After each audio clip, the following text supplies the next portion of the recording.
bonjour à tous, mesdames et messieurs, chers confrères et chères consoeurs. Je crois que nous sommes vraiment particulièrement heureux aujourd'hui de reprendre nos séances hebdomadaires de l'Académie sous leur forme, je ne peux pas dire habituelle, mais presque, sous le format d'une vraie séance académique. Après notre premier essai de la semaine dernière, qui a été la conférence d'Hervétis, qui s'est déroulée à la grande satisfaction quasiment de tous. Alors, je voudrais d'abord, au nom de tout le bureau de l'Académie, remercier Agrignum, avec lequel nous avons un partenariat maintenant. Agrignum, je rappelle pour tous, c'est l'Institut agronomique vétérinaire et forestier de France qui rassemble l'ensemble des institutions publiques françaises de recherche et d'enseignement supérieur en sciences agronomiques et vétérinaires. Et Agrignum a créé récemment une université numérique en agrobiosciences. Son objectif, c'est d'être un outil de diffusion des savoirs dans les domaines de compétences des membres. Et c'est exactement notre objectif à tous, ces objectifs de diffusion des savoirs. Donc notre partenariat, de part et d'autre, doit être très bénéfique. C'est ce qu'on appelle aujourd'hui, dans le langage courant, un partenariat gagnant-gagnant. Donc, je voudrais aussi informer tous nos auditeurs de notre partenariat avec les autres académies. Une plateforme interacadémique a été créée à l'initiative de l'Académie des technologies pour réfléchir sur le rôle de la science et de la technologie dans la gestion de la crise sanitaire actuelle, de façon à identifier, aussi bien à court, moyen ou long terme, des quelques bénéfices à en tirer, pour identifier ces bénéfices. Alors l'Académie y contribue en particulier par les acquis du forum qui recueille les articles que des académiciens sont encouragés à fournir. Ce forum est animé par Michel Dron. Alors, malgré le contexte, vous voyez que l'Académie n'est pas du tout inactive. Et c'est, même en temps de confinement, une ouverture que nous confirmons. Cette ouverture a été accélérée par le passage aux méthodes numériques. Nous avions déjà franchi un pas, mais maintenant, l'épidémie nous a poussé à accélérer cette conversion. Alors, pour tous ces aspects techniques, je voudrais remercier Aristide Boucaré et pour Agrignum, et Philippe Comblet pour l'Académie, parce qu'ils maîtrisent parfaitement l'instrument numérique et rendent possible cette expérience. Et d'emblée, je remercie aussi tous les orateurs d'aujourd'hui qui ont accepté de présenter la séance qu'ils avaient préparée et en salle virtuelle, selon l'expression utilisée. Et je pense que, d'après les réactions de tous ceux qui ont été pressentis, eh bien, cela demande un certain courage de la part des orateurs et un esprit d'aventure face à un exercice inhabituel. Alors, nous sommes très heureux qu'ils aient accepté, et d'autant que le thème qu'ils proposent aujourd'hui a une forte résonance avec les sujets d'actualité. En quoi les changements d'usage des terres, de la forêt vers différentes cultures peuvent-ils influencer la santé des habitants? Les modifications de la végétation, donc des systèmes hydrologiques, est-ce qu'ils ont des conséquences sur les maladies infectieuses? Et c'est ce sujet qui est très débattu ces temps-ci. Christian Lévesque a posté un article sur un article qui a été publié et qui est sur notre site. La destruction de la biodiversité a-t-elle engendré le coronavirus? Ça a beaucoup circulé sur les médias. Alors, je pense donc que Christian Valentin va nous présenter ce sujet et les orateurs. Il est spécialiste de biochimie et d'écologie des milieux et membre de la section 7. Merci aux orateurs, nous sommes tout oui pour vous. Christian. Oui, merci Madame la Présidente. Nous avons tous entendu évoquer les hypothèses sur la transmission à l'homme du virus SARS-CoV-2 à l'origine de la pandémie de COVID-19. Celle-ci serait due à la consommation de faune sauvage en vente libre sur le marché de Wuhan. Lors de l'épidémie de SARS de 2002-2003, ce virus provenait d'une espèce de chauve-souris originaire du Yunnan. Son aire de répartition, délimitée sur cette carte par des pointillés bleus, s'étend des régions himalayennes jusqu'en Thaïlande, Laos et Vietnam. Il aurait été transmis à une civette servie dans un restaurant de Canton. Pour le Covid-19, le réservoir serait le même type de chauve-souris et l'hôte intermédiaire peut être le pangolin, qui est une des espèces protégées les plus braconnées au monde. Comme l'indique cette carte, les aires de répartition de ces deux espèces se recouvrent largement en Asie du Sud-Est. Le Yunnan, le nord de la Thaïlande, du Laos et du Vietnam présentent de nombreux caractères communs. Il s'agit en effet de moyennes montagnes, aux pentes très escarpées, relativement peu denses. Les populations appartiennent souvent à des minorités ethniques, pauvres et marginalisées. De plus, cette région constitue un des points chauds de la planète concernant la réduction de la biodiversité. Elle est même considérée comme la plus menacée au monde en termes de disparition d'espèces endémiques. C'est aussi une des régions qui a subi la déforestation la plus importante.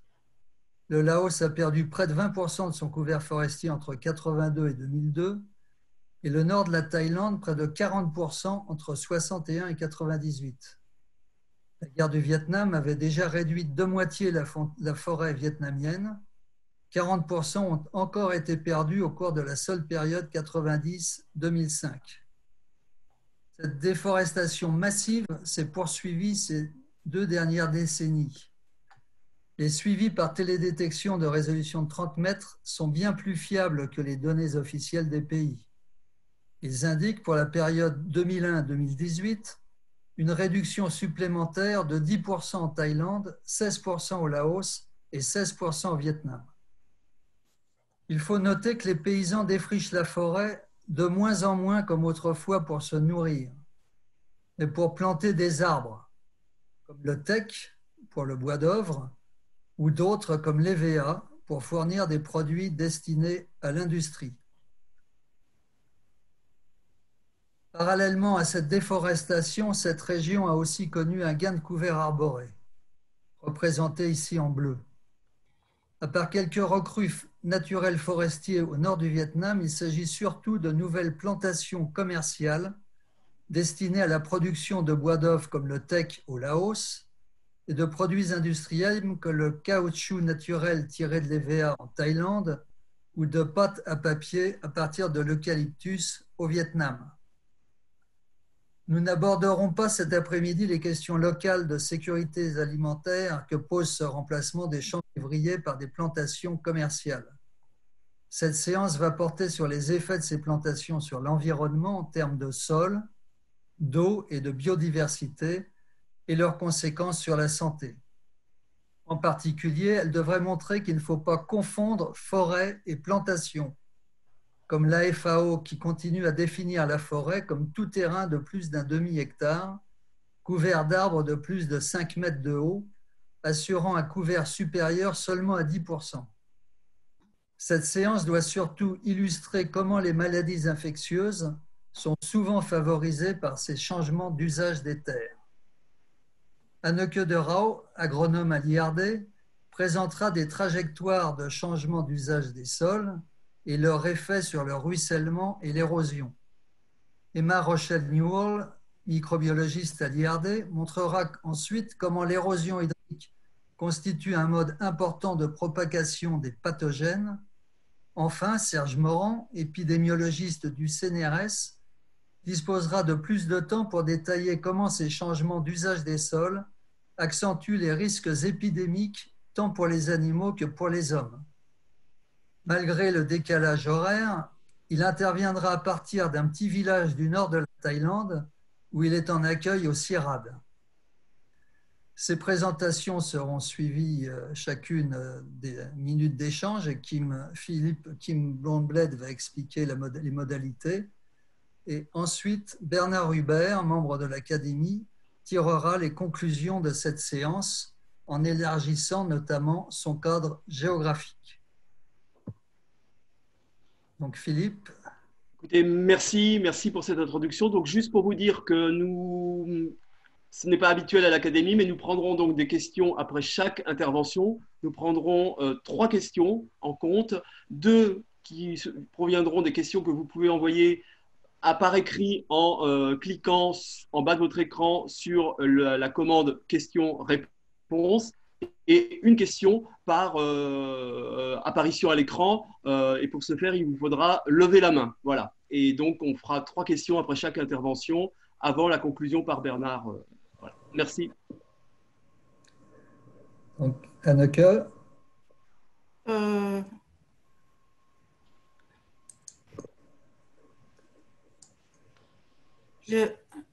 Je upload mon... Oui. Voilà. J'en profite pour vous dire que nous sommes 90 dans la salle virtuelle, ce qui est un chiffre qui nous satisfait tout à fait. C'est bon l'écran ou c'est... Il faut que tu passes en mode plein écran. Oui, d'accord. C'est très bien, voilà. C'est bon. Parfait. Merci. Bon, bonjour tout le monde. L'agriculture en Asie du Sud-Est sort d'une agriculture d'autosuffisance alimentaire vers une agriculture de marché.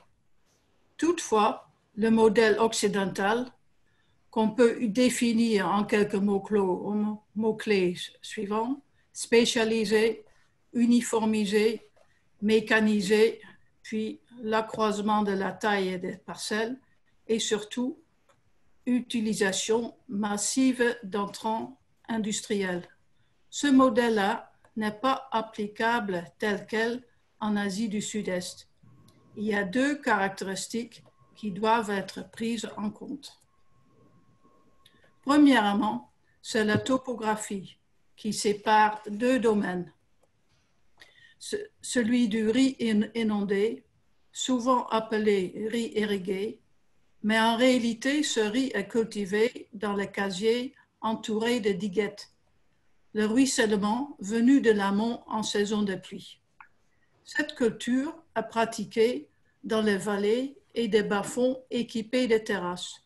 Ce domaine constitue ce qu'on appelle de lowlands. En amont, c'est le domaine de culture pluviale. Seule la pluie alimente le sol en eau. Sur cette pente, les sols sont bien drainés. Le domaine constitue le uplands. Ils sont cultivés toutes sortes de cultures, y compris le riz pluvial. La deuxième grande caractéristique des cultures en Asie du Sud-Est est la polyculture. Celle-ci est extrêmement variable. Une même exploitation peut associer l'élevage à l'agriculture, mais aussi à la production maraîchère, fruitière, forestière et à la pisciculture. Les revenus des agriculteurs peuvent être très variables, ainsi que leurs aptitudes à l'innovation. Ces 2 caractères, topographie et polyculture, sont des éléments bien stables. Tout processus de modernisation d'un système agraire doit en tenir compte. Les 2 domaines, ce sont des uplands qui posent le plus de problèmes d'usage du sol, du fait de leur très forte pente. Les petites exploitations familiales constituent le modèle largement dominant en Asie. Il y a 2 groupes. Le premier, je vais les appeler le A, sont des producteurs qui ont des parcelles de riz inondées dans les lowlands et aussi des parcelles dans les uplands. Le riz des lowlands sert à la consommation de la famille. La production de uplands doit fournir un revenu. Comme on voit ici, le manioc destiné à la vente pour l'alimentation des porcs. Ces agricultures A ne se soucient guère si leur pratique génère un peu d'érosion, puisqu'ils espèrent bien récupérer quelques sédiments dans la rizière en profiter ainsi d'un transfert de fertilité. Toutefois, à la longue, la culture annuelle de versants, qui exige beaucoup d'efforts, ne devient plus rentable. Le ruissellement et l'érosion entraînent de plus en plus de sérieux problèmes en aval aussi, notamment des inondations et des envasements des chenaux d'irrigation. Pour donner une idée de perte en terre mesurée sur le même site, voici quelques chiffres. Ce qui est remarquable est un arrêt quasi total et très rapide de toute culture annuelle et aussi un arrêt d'érosion et de ruissellement après une installation de recrues forestiers spontanés qui s'implantent dès les champs sont abandonnés. Le groupe d'agriculture que j'appelle ici B ne cultive que des uplands pour à la fois cultiver le riz pluvial pour manger et produire un surplus pour vendre. Comme ici, les graines de l'arme de Job, un céréale local. Ils ne cultivent pas le riz inondé parce que les bas-fonds sont trop étroits, les sols ils sont trop sableux et ils ne retiennent pas d'eau, ou bien ils ne maîtrisent pas cette pratique. Ces agriculteurs évitent de dégrader leur sol. Ils pratiquent la rotation culture jachère. La jachère est un recrue forestier spontané qu'on doit laisser pour 7 ans ou plus, puis on le coupe et on le brûle. Pour préserver le recrue forestier, on n'enlève pas toutes les mauvaises herbes dans le champ et on garde aussi des rejets de souches. Ce système produit peu d'érosion. Il est très durable dès lors que la durée de jachère est suffisante. Toutefois, la pression sur la terre augmente et la rotation devient trop courte. Les gens cherchent alors des alternatives et se tournent vers la plantation d'arbres, comme aussi incitent des différents gouvernements des pays. Enfin, les deux groupes de paysans, le A et le B, se tournent vers la plantation d'arbres. Ici, on voit un exemple de plantation de teck chez les B, au Laos. On aperçoit à gauche le teck de 2 ans, parmi des résidus de riz pluvial. Les teck ont profité des cerclages dans le riz. Au milieu, on voit le teck à 5 ans. Au sol, quelques feuilles de teck et quelques adventices. À droite, finalement, on voit le teck à 10 ans, avec un sol nu et avec quelques traces de brûlis. Ce qui se passe quand les surfaces de teck augmentent, nous avons étudié dans un bassin versant au Laos. Voilà l'évolution du bassin versant entre 2002 et 2014, avec 2 périodes distinctes.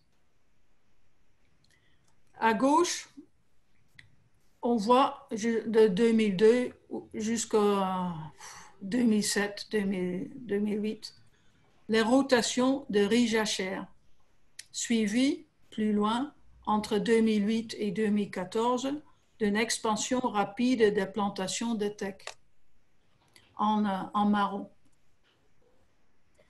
Au lieu de diminuer, le ruissellement et aussi l'érosion, qui sont mesurées au niveau d'un bassin versant, se multiplient par 2 pour le ruissellement et par 6 par l'érosion. Ce schéma résume le processus écologique qui se produit quand une plantation d'arbres seule, avec une seule espèce et tout le même âge s'installe. Le plus destructeur, c'est l'énergie kinétique des gouttes de pluie qui frappent le sol nu. Le résultat est une surface encroûtée qui favorisent le ruissellement et l'érosion. Pour remédier, il faut assurer une strate protectrice proche du sol, par exemple un graminé, ici, l'herbe du balai. Ici, quelques photos d'autres plantations qui produisent le même effet néfaste, mesurées par nous.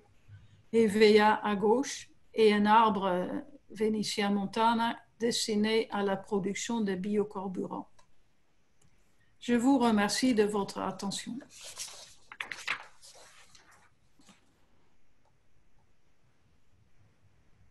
Bien, merci. On a quelques petites questions qui nous sont posées. Alors, je vais d'abord prendre la parole au nom de Michel Dron. Michel Dron, qui est un des académiciens secrétaires de section chez nous, qui s'intéresse beaucoup, lui, à la provenance du Covid et notamment la problématique des chauves-souris sur les marchés. Lui pose la question, quelle est la provenance des chauves-souris sur les marchés et quelle est l'étendue de ce marché de chauves-souris vivantes? Et consécutivement à cette première question, il voulait savoir si la relation entre déforestation en Asie du Sud-Est et pression sur les populations de chauves-souris pouvait expliquer les problématiques actuelles. Alors là, je laisse la parole à Serge Morand, qui est bien plus compétent que moi pour répondre. Alors, bonjour, je réactive mon micro et je réactive la vidéo. Merci pour cette question. C'est un peu, pour répondre rapidement, c'est un peu difficile parce qu'il y a plusieurs choses qui sont à la fois à prendre en compte. Premièrement, on peut s'apercevoir sur les enquêtes qu'il y a, finalement, c'est plutôt les populations âgées, des agriculteurs, des forestiers qui consomment des animaux sauvages. Les jeunes en consomment de moins en moins. C'est quelque chose qui disparaît. Par contre, ce qui a commencé à augmenter, c'est la demande de la part d'une population qui devient un peu plus riche et de plus en plus riche en Thaïlande, au Laos et surtout en Chine pour avoir en fait des mets qui coûtent des fois fort cher pour montrer finalement que ce sont des gens, des wealthy, qui sont relativement riches. Donc, il y a un changement qui se fait et la plupart du temps, ces changements ne sont pas vraiment pris en compte dans le problème de l'écologie et de la transmission. Bien, merci. Alors, je vais me permettre de poser une autre question de la part de Guy Fradin. Alors, encore un de nos membres de l'Académie, comme quoi nous sommes en nombre derrière nos écrans. Guy Fradin pose cette question. Quelle est l'évolution du revenu des paysans parallèlement à ces évolutions des cultures qu'on vient de voir avec Anneke? Donc, c'est une question pour Anneke. Oui. J'ai dit dans l'introduction que la polyculture et puis des exploitations familiales sont très, très variables. On voit vraiment des gens assez riches qui ont des voitures, des motos, des ordinateurs qui sont très connectés au monde moderne et d'autres des agricultures qui sont beaucoup plus modestes. C'est vraiment très variable. Mais j'insiste surtout que tout le monde il y a une résistance pour d'abord au niveau des cultures. Il y a le riz pluvial. On utilise toujours les anciennes races, variétés traditionnelles qui ont un maximum de rendement de 1,5 tonne, vraiment pas plus, parce qu'il ne réagit pas très bien aux engrais. Si on met de l'engrais, il forme des feuilles et des tiges au lieu des graines. Il n'est pas programmé pour ça. Donc, souvent, dans une même exploitation, on trouve une filière qui est très moderne, comme du maïs hybride et transgénétique. Et à côté, il y a d'autres parcelles où où on cultive d'une façon très, très traditionnelle, à la main. Et c'est vraiment... Je ne peux pas répondre quelle part de leur revenu vient Alors, Une dernière question, puis avant de passer à notre prochain orateur. Donc, une question qui vient de Muriel Valentin Morisson, qui est donc agronome et agroécologue à l'INRAE, et qui pose cette question. Est-ce que les plantations d'EVA ont les mêmes effets que les plantations de teck? Est-ce que les paysans envisagent de diversifier leur plantation d'arbres avec des strates intermédiaires ou des arbres fruitiers? Ces paysans sont-ils mis au courant de ces effets d'érosion? Pour les EVA, je ne le vois pas mélangé avec une autre plante, avec un autre arbre.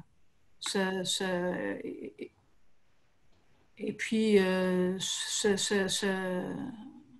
ça va pas dans le rythme de travail non plus. Quand on travaille, quand on saigne une plantation d'EVA, tu t'arrêtes à chaque arbre, tu le saignes et tu vas au suivant. Tu ne dois pas un moment chercher l'arbre suivant parce que tu tombes sur un arbre fruitier. C'est jamais mélangé. Mais les parcelles pourraient être petites et pourraient être bien situées, que la côté le plus longue relonge la pente, qu'il n'y a pas une grande profondeur de champ qui va avec la pente. Donc on peut vraiment avoir mettre des barrières à l'érosion à l'intérieur d'un EVA. Oui. Il y a des progrès possibles, mais des gens ne sont pas très, très sensibles, surtout maintenant où le prix mondial des EVA est bas. Ils négligent, ils ont planté, mais ils ne récoltent pas. Ils attendent jusqu'à le cours de EVA meilleur.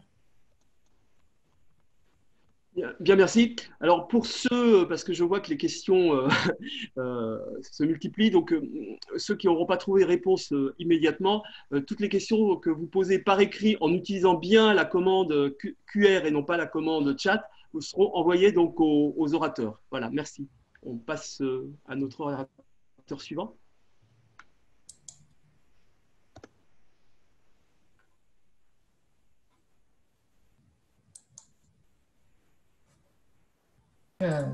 Bonjour, je suis Emma Rochelle-Noël. Active mon écran.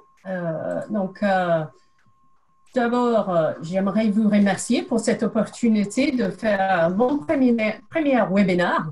C'est une toute nouvelle expérience pour moi. Donc, je vais demander que vous soyez tolérants avec moi et aussi avec mon accent parce que, comme vous avez déjà vu, je suis plus compétente dans la langue de Shakespeare que dans la langue de Molière.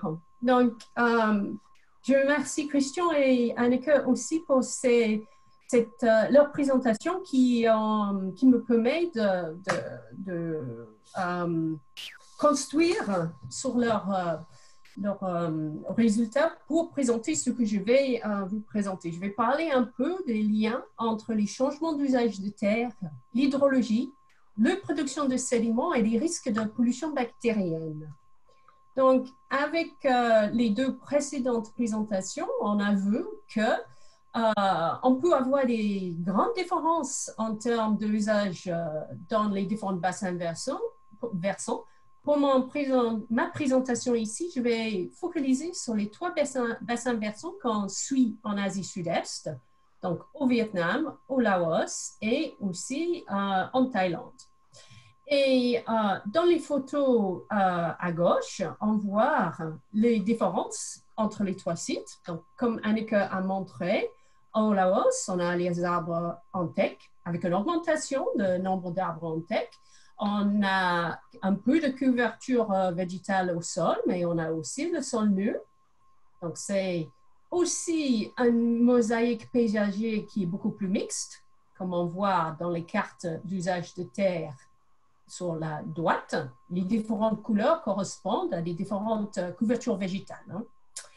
Si, par contre, on regarde la situation en Thaïlande, c'est la photo au milieu en haut qui est pour moi un peu triste comme image. C'est parce que c'est presque une monoculture de maïs, de corn, et ça donne les situations où à la fin de l'année de culture, les terres sont nues et donc exposées. Et donc, comme Anneke a dit, exposé, donc ça veut dire qu'il y a une augmentation de l'érosion et la perte des sols. Et aussi, on a le Vietnam avec une couverture végétale qui est plutôt des arbres. On voit sur la carte, il y a une forte dominance de la couleur verte dans la carte de l'Andu, c'est de l'année 2015, ces cartes-là. Et ça voit que c'est quand même un peu plus joli. Donc, pour moi, je ne suis pas spécialiste des forêts, mais je vois quand même une différence forte dans ces trois sites. Et ces différences de couverture végétale, ça traduit aussi dans une différence dans l'érosion, comme Anneke a mentionné. Parce que si on regarde les sites, par exemple, la Thaïlande, avec une monoculture, une culture de rentre qui est coupée tous les ans, nous avons les taux d'encroûtement, le crusting ici dans le graphique, c'est la couleur, on va dire, chair, qui sont très élevés, à 50%, et les taux de ruissellement dans la couleur bleue, qui sont très élevés. Ça, c'est parce que l'encroûtement, ça étanchifie le sol, ça rend le sol imperméable ou plus imperméable à la pluie, et donc, l'eau, elle sort. Si on regarde la situation au Vietnam, où on a cette couverture végétale, il y a beaucoup moins d'encroûtement, il y a beaucoup moins de ruissellement, donc beaucoup moins de perte de sol. Et la situation à Waipano, au Laos, c'est intermédiaire. Parce que, comme Anneke a dit, nous avons une augmentation des plantations de teck qui ont plus de 10 ans. Et donc, ces situations, comme elle a montré dans la photo, où il n'y a pas de couverture sur le sol et donc forte érosion. Donc, dans ces situations où on va perdre le sol, on se demande, je suis microbiologiste, donc forcément je pense aux bactéries, on se demande qu'est-ce qui se passe pour les bactéries. Donc, les bactéries dans le sol, c'est important, c'est comme pour nous, on a notre microbiote, nos bactéries, ils nous aident, ils font plein de fonctions dans notre corps qui sont essentielles, c'est pareil dans le sol. Il faut garder des communautés dans le sol pour avoir un sol fertile. Donc, nous avons regardé sur culture teck âgée sans couverture au sol, c'est la figure TWO qui est sur la gauche, et sur les plantations de teck où il y avait quand même une couverture végétale, c'était la plante qu'ils utilisent pour fabriquer les balais au Laos. Et on a regardé qu'est-ce qui arrive, qu'est-ce qui se passe pour ces populations bactériennes qui sont exportées dans l'eau, exportées avec le ruissellement et donc avec les sols. Si on regarde la figure sur la gauche, ici, les polygones indiquent la différence des communautés entre les différents échantillons qu'on a pris. Par exemple, ici, c'était dans l'eau de ruissellement qui sortent de la plotte avec la couverture végétale. On voit que c'est très différent que les autres. De même, pour les plottes qu'on avait regardées sur la rive pluviale. Mais j'attire votre attention sur les communautés bactériennes qu'on a vues dans le sol. C'est ces points ici qui sont pleins. Et le polygone bleu, qui sont les communautés qu'on voit dans le lot de ruissellement qui sortent de ces plottes sans couverture végétale. Et qu'est-ce qu'on voit? Ils sont très proches. Ça veut dire qu'on perd les communautés du sol. Ici, pour les autres polygones, on peut peut-être assumer que c'est les communautés bactériennes qui sont associées aux feuilles. Et ici, c'était vraiment très similaire. Donc, nous sommes en train de perdre nos bactéries dans le sol. On a regardé, et c'est les bactéries qui sont très importantes dans le cycle d'azote. Le cycle d'azote, comme vous le savez tous, c'est très important pour la fertilité des sols. Si on perd les bactéries qui sont impliquées dans ce cycle, c'est la nitrification, pour ceux qui veulent avoir plus d'informations, ils vont avoir un problème dans notre sol. Notre sol va devenir non fertile, moins fertile comme avant. Et ce signal, on le retrouve dans les ruisseaux, donc c'est exporté dans le ruisseau, et on voit aussi que c'est un signal qui perdure. Donc, ça ne suffit pas de couper les tecks et dire qu'on peut faire marche arrière. Ça ne marche pas comme ça. C'est un signal qui perdure, c'est un héritage et c'est quelque chose qu'il faut garder en tête. quand on regarde les changements d'usage. Il ne suffit pas déjà bien de changer, mais ça ne corrige pas comme ça. Donc ça, c'est nos bactéries, on va dire, de fertilité qu'on perd. Si on essaie de mettre ça dans un cadre un peu plus facile à suivre, on va dire, on a nos usages de terre qui sont considérés non durables. C'est dans un contexte de développement durable. On peut aussi avoir des pratiques non durables. C'est une dégradation de l'environnement, de l'écosystème. Cette érosion de sol, on a le baisse de rendement, ça, vous savez ça tous. On a la mobilisation et le transport de ces microbes, donc la perte. On a une augmentation de la turbidité de l'eau parce que cette sol qui quitte les versants, elle termine dans l'eau. C'est un problème aussi pour la qualité de l'eau. On peut avoir des situations de saturation des sols de sous-surface. Et surtout, cette augmentation de l'imperméabilisation, comme on a vu, l'augmentation de l'encroûtement, ça accélère l'érosion. Et tout ça, bon, qu'est-ce que ça veut dire pour la santé? Bon, clairement, c'est mauvais pour la santé des écosystèmes, mais on a des inondations, et ça peut être mauvais pour la santé des populations. Si on regarde, donc j'ai dit qu'on a un export des bactéries qui sont importantes pour la productivité des sols, mais on a aussi des bactéries, telles que celles que je présente ici, le Burkholderia pseudomeliae, qui sont des pathogènes pour l'homme et qui hantent leur écosystème dans le sol. C'est des sapronoses, ils habitent dans le sol. Donc, ce n'est pas très dur si on fait le parallèle entre nos bactéries cycle d'azote avec une bactérie qui pouvait être un pathogène, ce n'est pas les mêmes, hein, mais les Burkholderia, c'est un groupe de bactéries qui habitent dans le sol. Cette pseudomeliae, il habite, ou elle, donc, habite dans les eaux de sol, dans les sols et des eaux de surface des écosystèmes tropicaux humides. Il n'y a pas encore en France, mais avec le changement global, qui sait. Et nos travaux ont montré que cette bactérie, elle est influencée par les types de sol, par les usages de terre, on voit, les usages qui sont érosifs et qui font que cette bactérie termine dans l'eau, et aussi l'auteur de la nappe. Donc là, on ramène la question de l'hydrologie, le climat aussi, dans notre discussion, et on voit que pendant les saisons humides, c'est le graphique ici, il y a plus de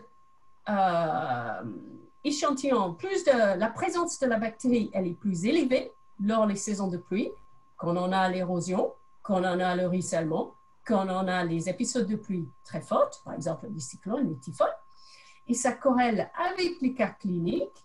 Et donc, encore, on voit le lien entre les érosions des terres, le ruissellement et l'impact sur la santé des écosystèmes, mais aussi la santé des populations.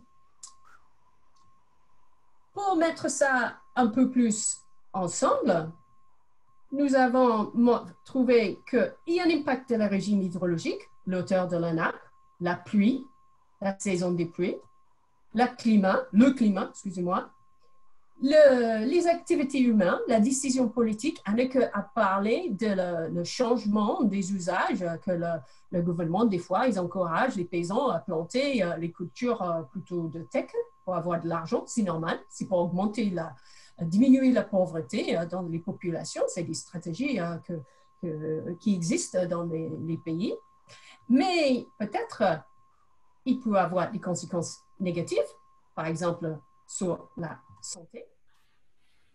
On met ça ensemble, surtout dans les pays en voie de développement où il y a un contexte socio-économique et environnemental qui est totalement différent que ce qu'on a en Europe, par exemple au Laos, l'accès à l'assainissement, il y en a, c'est quand même restreint.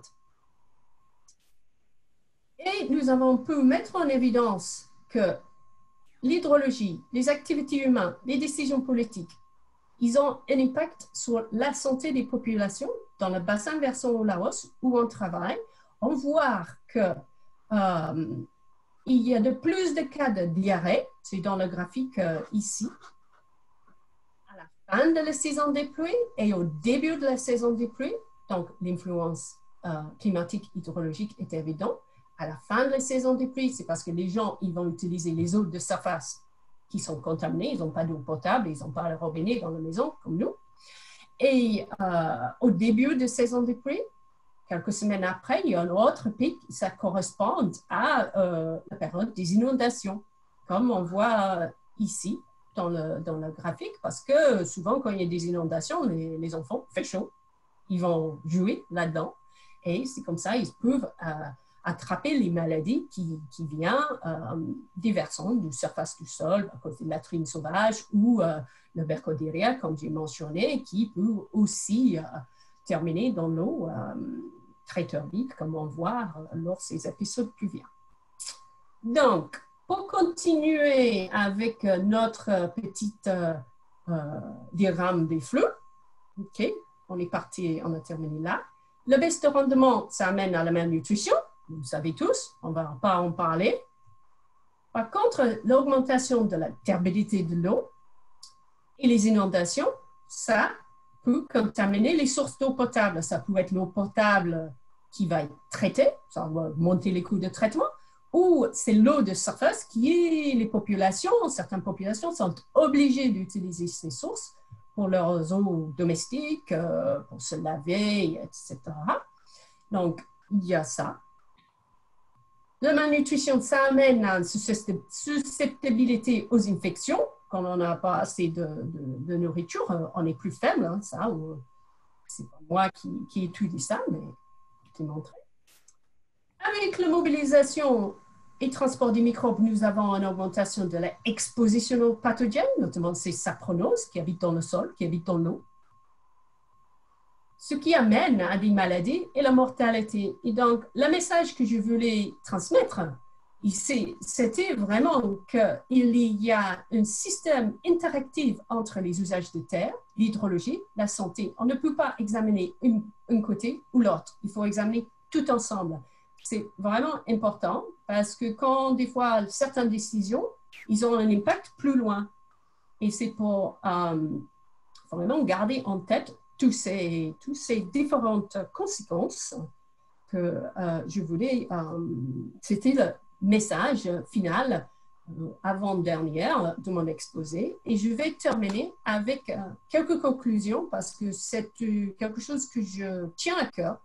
Tous ces résultats sont rendus possibles grâce à l'investissement de nos tutelles, de l'IRB, CNRS, dans les observatoires de la zone critique à long terme. Sinon, ce n'est pas possible d'examiner les liens entre les changements locaux et globaux, l'écologie, l'environnement et la santé. C'est fondamental. Les trucs à court terme comme ça, ça ne marche pas.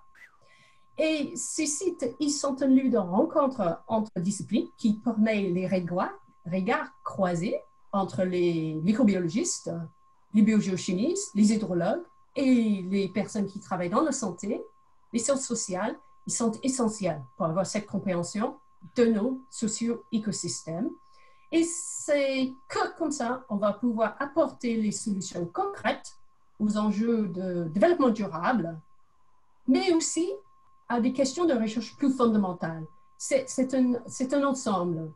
Et sur ce point, je vais m'arrêter et je suis prête à répondre à vos questions. Merci. Alors Emma, plus que des questions, j'ai vu que votre intervention faisait générer un flot de questions-réponses, mais en fait les participants se sont répondus les uns les autres, donc c'est bien. Par contre, nous avons une question d'André Charrier qui pose la question de savoir quel est l'intérêt et comment sont pris en compte les pratiques d'agroforesterie dans l'Asie du Sud-Est, dans les zones de polyculture. Ça, il vaut mieux que c'est Anneke qui répond à cette question-là. Je ne sais pas. Je suis microbiologiste, donc je préfère de laisser ceux qui savent répondre que de dire les bêtises. Et je rappelle donc à nos participants qu'ils peuvent aussi lever la main pour poser une question en direct en passant à l'écran, ce qui permet d'instituer un dialogue direct avec l'orateur. Donc si des personnes sont intéressées, qu'ils lèvent la main. Merci.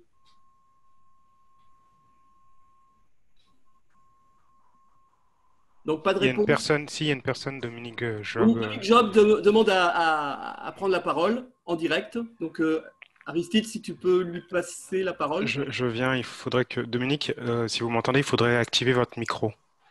Dominique, si tu peux activer ton micro, sinon tu ne pourras pas parler. C'est bon, c'est actif. C'est bon. Alors, j'aurais voulu savoir si les bactéries telluriques que vous avez décrites au Laos sont spécifiques du Laos ou alors si elles se retrouvent à d'autres endroits. Donc, je suppose que c'est la Bacteria pseudomeliae. C'est une bactérie qui est endémique en Asie Sud-Est et le nord de l'Australie. C'est une bactérie qui est sous-diagnostiquée. Les malades de melioidosis, c'est sous-diagnostiqué. Et nous, on pense que c'est présent dans toute la zone tropicale où il y a un environnement favorable, c'est-à-dire les luviosols et les acrysols. Et il y a un modèle qui était sorti il y a en 2018, je crois, où les auteurs ils proposent qu'il y a quand même 165 000 cas de melioïdose par an sur toute la zone tropicale, intertropicale. Ça veut dire que oui, c'est présent dans ces sols. Mais c'est une bactérie qui est souvent ignorée, c'est difficile à identifier, à culturer. Et c'est pour ça, c'est que dans les hôpitaux avec la capacité pour faire ces analyses qu'on le voit. Et nous, on fait nos analyses à l'hôpital à Valenciennes parce qu'ils ont un protocole vraiment infini. Et d'ailleurs, c'est un enjeu et de trouver une méthode plus facile. C'est plus précis et plus rapide d'identifier la bactérie par un qPCR, par exemple. Merci beaucoup. Merci. Alors, nous avons une dernière question par apparition à l'écran. Donc, Léon Guéguin qui avait levé la main aussi. Donc, si on peut passer la parole à Léon Guéguin. Donc, Léon Guéguin qui est membre de l'Académie également. Bonjour. Est-ce que vous pouvez lever la main, Léon Guéguin? Relevez la main, Léon. On vous passe la main. Qu'on vous passe la parole. Voilà, le micro virtuel. C'est bon, il suffit d'activer votre micro maintenant. Léon, votre micro, en bas de l'écran.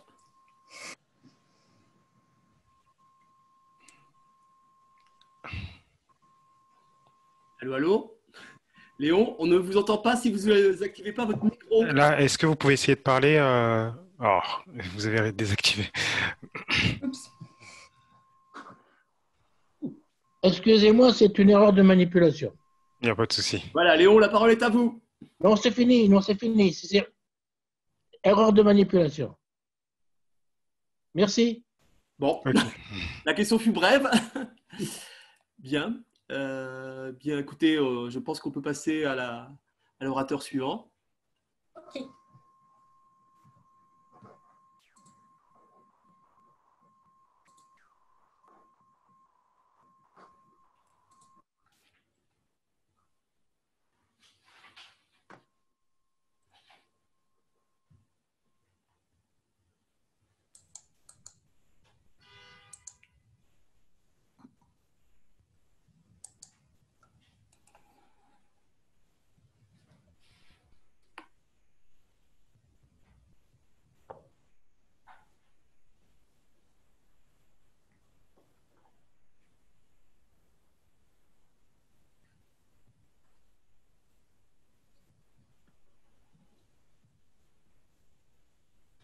Voilà, j'avais. Stouk. Est-ce que c'est bon maintenant? Oui. Oui, très bien. C'est bon, voilà. Excusez-moi, j'avais aussi un petit souci. Donc, je vais pouvoir partir. Alors, d'abord, je voudrais remercier Christian Valentin pour l'invitation pour cette séance, ainsi que l'Académie d'agriculture. Et puis, remercier Christian encore une fois et avec toute son équipe pour m'avoir finalement fait découvrir l'importance de l'écologie des sols quand on s'intéresse, comme moi, des relations biodiversité-santé. C'est un compartiment qu'on oublie complètement et vous allez le voir d'ailleurs, il est très peu présent dans ma présentation. Donc, je suis chercheur au CNRS. Je suis un écologue et un évolutionniste qui s'est intéressé depuis très longtemps à la biodiversité et qui en fait s'est intéressé à l'Asie du Sud-Est. Je vous expliquer un peu pourquoi. Et donc, je suis en fait accueilli au CIRAD, donc en agronomie, et je suis hébergé, en fait, je suis professeur dans 2 universités, Cassel-Certes Université, dans une faculté de médecine vétérinaire, je ne suis pas véto, et je suis aussi professeur invité dans une faculté de médecine tropicale, je ne suis pas médecin. C'est-à-dire qu'en Asie du Sud-Est, l'écologie est considérée comme quelque chose d'important et finalement, on est capable de pratiquer vraiment une approche One Health. Et je vais d'abord peut-être vous donner quelques grands chiffres. Et là, je vous ai vraiment voulu en mettre ces grands chiffres à jour et de montrer, premièrement, que nous faisons face à une grande accélération dans le nombre d'épidémies. Donc, vous allez voir le premier schéma juste au-dessus. J'ai repris les données des années 40 jusqu'aux années 2020 qui sont sur les épidémies de maladies infectieuses concernant les humains. Et en bleu, on voit cette augmentation. On était passé d'un peu moins de 50 reports qui étaient dans les années 40 pour arriver à presque 800 et plus de 800 par moment dans les années 2010 à 2020. Et en bleu, en rouge, on voit aussi qu'il y a une augmentation du nombre différent de maladies infectieuses qui font au moins une épidémie par an. C'est-à-dire qu'il y a aussi une augmentation de cette diversité des maladies épidémiques. Mais ce que je voudrais surtout mettre en importance, c'est finalement la globalisation de ces épidémies. Alors pour cela, comme on a fait, on a essentiellement pris les partages de ces épidémies entre les pays et on a calculé chaque année par chaque année, on a fait une analyse de réseau et on a calculé la modularité. Alors la modularité, qu'est-ce que ça veut dire? Ça veut dire que jusque dans les années 60, quand il y avait une épidémie dans un pays, elle restait dans ce pays ou elle se partageait avec quelques pays. Et à partir des années 60, 62 exactement, si mon modèle est bon, on commence à s'apercevoir que ces épidémies commencent à s'étendre, à se partager plus en plus, jusqu'aux années 2020, où on s'aperçoit que maintenant, une épidémie, dès qu'elle émerge quelque part, elle part sur l'ensemble de la Terre. Et je pense que l'exemple du Covid nous le présente. C'est la même chose concernant les épidémies sur les animaux d'élevage. Si je reprends les données de l'OIE, donc j'ai juste les télécharger, on voit le nombre d'épidémies depuis les années 2004 qui sont en fait disponibles directement sur la base de données, jusqu'à 2019. On observe aussi cette augmentation du nombre d'épidémies de maladies infectieuses concernant les animaux d'élevage. Mais surtout, on s'aperçoit qu'il peut y avoir des arrêts, notamment la crise financière de 2008-2010 qui a semblé faire diminuer ce nombre d'épidémies totales. Ça concerne aussi, finalement, les maladies fongiques des plantes et des animaux. Et là, on peut voir des diagrammes qui ont pu être mis en place qui montrent l'augmentation en vert du nombre d'épidémies, du pourcentage de total des épidémies qui concernent les maladies fongiques des plantes, mais aussi des animaux, qu'on pense aussi même des animaux sauvages, qu'on pense aux chauves-souris, qu'on pense aux batraciens, qui se font en fait décimer au monde entier par ces nouvelles épidémies. On est dans ce qu'on est pour les épidémies, dans la grande accélération telle qu'elle a été décrite dans les trajectoires de l'Anthropocène par Stéphane et son groupe, où en fait ça concerne toutes les tendances socio-économiques, ça concerne aussi toutes les tendances sur les grands systèmes terrestres, qu'on parle aussi bien de l'oxyde de carbone, de l'azote ou la perte de forêts tropicales. Comment on lie tout ça avec ces épidémies et surtout leur globalisation? On regarde simplement et on prend les données de la Banque mondiale, elles sont disponibles, sur l'augmentation du trafic aérien, notamment des passagers. De 70 à 2016, on a une augmentation de 1300% du trafic aérien de passagers, alors qu'il est de 1200% pour le trafic aérien de fret.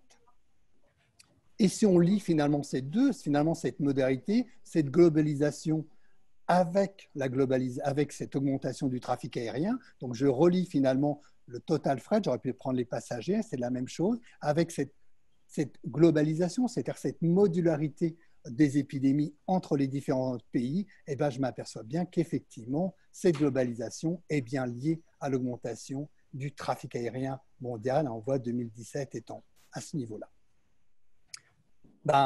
On l'a vu, 18 janvier 2020, j'étais à Paris pour faire une conférence. J'étais invité à la Caisse des dépôts et consignations et je leur ai présenté un peu déjà les problèmes. Personne ne me regardait un peu, on écoutait un peu ça. Ben oui, c'était juste le départ, hein. On était estimé, grâce aux personnes de l'Imperial College, qui avaient 1723 cas potentiels, hein, à Wuhan. Mars 2020, on était déjà 107 000. Hier, 3 millions de personnes, tous les pays du monde. C'est-à-dire qu'il y avait un virus qui circulait encore tranquillement, quelque part, Wuhan, dans une chauve-souris, au mois de novembre, et qui est 4 mois après sur l'ensemble de la planète, sur toutes les populations humaines. Alors, comment relier ça? Finalement, regardons un autre enjeu aussi, c'est la biodiversité, qui est aussi la grande extinction. Les rapports se cumulent avec les rapports. On a une augmentation des pressions, et notamment de l'appropriation de la productivité primaire nette pour les humains ou pour leurs animaux. On l'a vu avec les exposés précédents. Les réponses, c'est notamment une baisse de la diversité et notamment des pollinisateurs, une baisse de la diversité biologique avec l'index des planètes. Et on a une perte aussi, et on le verra pourquoi, de la diversité des races domestiques animales et aussi végétales. Donc, pourquoi aller en Asie du Sud-Est? C'était déjà à l'époque, il y a plus de 12 ans, de m'apercevoir que l'Asie du Sud-Est était un hotspot de biodiversité, mais un hotspot de biodiversité en danger. Et ça l'est encore, c'est le premier hotspot de biodiversité en danger avant que ça s'étende à d'autres endroits. Donc la question que je me pose depuis pas mal d'années, que assez difficile finalement à pouvoir y répondre en France, pour plusieurs raisons, pour en discuter dans les questions, à ces relations, finalement, ces interdépendances entre biodiversité et santé, finalement, ces liens entre les vivants, les écosystèmes et les sociétés. Et on va reprendre 2 graphiques. Le premier, on va reprendre ce graphique sur la biodiversité en termes de mammifères et d'espèces, et le nombre de maladies infectieuses qui ont été décrites dans les pays parasitaires aussi, qui ont été décrits dans les différents pays de la planète. On s'aperçoit qu'on a une relation parfaitement linéaire. Plus il y a de biodiversité, plus il y a de maladies infectieuses qui ont été décrites dans ces pays. C'est tout à fait normal. On décrit aussi la diversité des microbes, des parasites. On a une très belle relation. Alors ça, il ne faut pas montrer ça évidemment à tous ceux qui gouvernent, parce que chaque fois qu'il y a un souci, c'est tuez-les tous. Comme d'ailleurs, il y a des demandes pour tuer finalement les chauves-souris, comme ça on sera bien tranquille. Mais finalement, c'est ce qui se passe en ce moment. En ce moment, on est face à une grande extinction, à la 6e extinction. Alors, regardons maintenant, non pas la présence de ces maladies, mais leurs épidémies, les épidémies. Et là, ce que j'ai fait, j'ai recommencé à reprendre les données. Il a fait finalement regarder le nombre d'épidémies par pays, corrigé pour le nombre de maladies qui ont été décrites dans ces pays, en fonction du nombre de mammifères et d'oiseaux en danger dans ce pays, selon l'ICN, corrigé pour le nombre de mammifères et d'oiseaux, pour le nombre total de mammifères et d'oiseaux. Et là, on s'aperçoit qu'il y a une superbe corrélation. Plus il y a de biodiversité en danger relativement, plus il y a d'épidémies qui émergent relativement. Ce sont des corrélations, évidemment, il faut aller plus loin. Là, je reprendrai un autre exemple, et ça va intéresser pas mal de nos collègues, c'est l'importance, finalement, c'est l'animal d'élevage, les animaux d'élevage. Pourquoi? Parce que déjà, on sait depuis très longtemps, on a commencé à travailler dessus, que nous avons une très bonne relation entre le nombre de maladies infectieuses que l'on partage avec les animaux domestiques et le temps depuis qu'on les a domestiqués. On partage beaucoup plus avec le chien qu'avec la vache et qu'avec finalement, à la fin, avec le lapin qu'on a peu domestiqué. Et on s'aperçoit aussi que de façon importante, pratiquement tout a été domestiqué en Eurasie, très peu en Europe, uniquement le lapin, très peu en Afrique et très peu aussi dans les Amériques. J'ai repris toutes ces données. Là, j'ai repris sur toutes les données concernant les mammifères domestiqués, les oiseaux domestiqués et tous les commensaux. Et on s'aperçoit quoi qu'on regarde, qu'en fait, cette diversité, finalement, ce partage de maladies infectieuses est totalement relié au temps de domestication avec nos animaux. Et ce n'est pas saturé, ça veut dire qu'ils sont capables de nous en donner. J'ai mis aussi les commensaux, comme les rats, qui en fait sont avec nous depuis, pour certains, 15 000 ans. Ce qui veut dire aussi, par contre, ce qui est important, c'est que ces animaux nous servent aussi de lien, de pont entre le domestique, l'humain et les autres animaux sauvages. Ça explique aussi les passages potentiels de ce qu'on appelle des spillovers entre le sauvage, le domestique et l'humain. Et on doit regarder l'élevage dans tout ça. C'est aussi la grande accélération. Les données de la FAO sont claires. En 1960, il y avait 1 milliard de têtes de bovins. Il y en a plus de 1,5 milliard, 1,7 milliard. Il y avait 500 millions de porcins, il y en a 1,5 milliard. Les poulets, c'est encore pire. Il y en avait 5 milliards, il y en a 25 milliards. Et c'est en progression. Ça ne s'arrête pas. Ça concerne tous les dromadaires, toutes sortes d'animaux. Et si on regarde les données, eh ben, finalement, on ne devrait pas appeler la planète l'anthropocène maintenant. On devrait appeler ça le bovinocène. C'est l'ère du bovin. Les bovins sont en majorité la biomasse de la Terre. Les humains sont là, les cochons, les chèvres. Voilà ce qui reste d'animaux libres. Après, on voit là les rats, les chats. Je suis assez content parce qu'il y a plus de rats en biomasse que de chats. Donc, l'écologue que je suis est plutôt satisfait. Et on voit bien que ce qui est un problème, et on voit aussi l'augmentation de tout ça. Et là, il faut voir que certains archéologues s'intéressent à ça parce que commencent à se dire que ce qui va rester comme reste de l'animal va être essentiellement des os de poulet. C'est ce que les archéologues du futur trouveront de notre civilisation. Tout ça, quand on regarde sur la distribution globale qu'on a maintenant grâce à la FAO, grâce au superbe travail fait par Marius Gilbert et son équipe, on a des densités de bétail, des densités de cochons absolument faramineuses sur quelques endroits. Bon, la Chine pour les cochons, mais bon, l'Europe est pas mal, notamment la Bretagne ou le pays catalan. Et puis, on a évidemment les vaches. C'est aussi un peu la Chine, mais surtout l'Inde et évidemment l'Europe, l'Argentine, certaines parties des États-Unis. Tout ça, finalement, ça explique une partie des maladies infectieuses humaines. Parce que si je regarde maintenant l'augmentation des épidémies liées chez les humains, et que je mets ça en rapport avec l'évolution du nombre de têtes de bovins, c'est relativement bien, ça explose, ça reste quand même. Et même si je regarde l'évolution du nombre, alors une période beaucoup plus courte, du nombre de têtes de bétail en fonction du nombre de maladies infectieuses sur les animaux, ça aussi, ça marche pas mal. Et tout ça, ça veut dire quoi? Tous ces animaux, ça nous met dans la bouse. Parce qu'on est une planète dans la bouse. Si on calcule la quantité totale de produits fécaux par ces humains et par ces animaux, c'était en 2012 26 milliards de tonnes de fesses, la plupart étant évidemment dues aux animaux. Et donc avec une augmentation, on va beaucoup plus que les capacités de l'environnement pour pouvoir retraiter ces fesses. Et d'un point de vue, on se retrouve avec ce qu'elle nous a présenté précédemment. Évidemment, les sols sont soumis avec une infection formidable. Par exemple, je ne suis même pas capable de pouvoir traduire cette quantité de oocystes de Cryptosporidium qui sont relargués par rien que le bétail, mais on voit automatiquement que ça a des conséquences énormes en termes des diarrhées, en termes de maladies infectieuses pour les humains. Tout ça, finalement, c'est une planète qui est de plus en plus dominée par l'agro-industrialisation. Et si on continue, si on continue avec encore plus d'aliments carnés, on va avoir plus de pertes de biodiversité, plus de pertes de forêt, et en même temps avec aussi une augmentation, surtout dans les pays du Sud, de l'utilisation des antibiotiques et des biocides, alors antibiotiques frais forts, et avec crise sanitaire et perte de biodiversité. Alors, le rôle des animaux domestiques dans tout ça, et de l'écologie de la transmission, ça c'est quelque chose qu'on a travaillé depuis très longtemps. Ce qu'il faut savoir, c'est que finalement, l'animal sauvage, les animaux sauvages ne nous donnent finalement très peu directement chez les humains. Alors, il y a quelques exemples quand même, c'est le cas, il y en a. Mais la plupart du temps, il faut finalement avoir l'amplification par des animaux.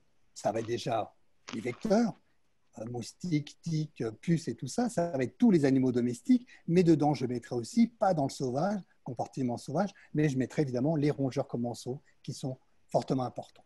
Et la preuve, c'est qu'on a fait très récemment, on a fait un article basé sur, qu'on a publié, donc passé sur 1700 virus connus sur le monde animal, y compris les humains, et on a regardé le partage le partage de ces virus, aussi bien RNA que DNA entre ces mammifères. Alors nous sommes avec les primates ici, on sait qu'on a une très grosse centralité avec eux, c'est normal, on en reçoit toujours. Pensons à Zika, chikungunya, comme la dengue, c'est issu de primates non humains de forêts tropicales africaines. Les rongeurs sont très importants. Mais surtout, ce qui est important, finalement, c'est tous les animaux domestiques ou reliés aux animaux domestiques, carnivores, chevaux et tout ce qui est ruminants et artiodactyles.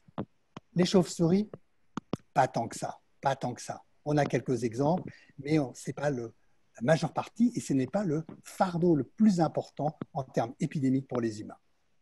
Mais on va regarder un exemple, parce que celui-là, il est bien connu. Autant le Covid-19, on peut se poser encore des questions, notamment l'origine du SARS-CoV-2.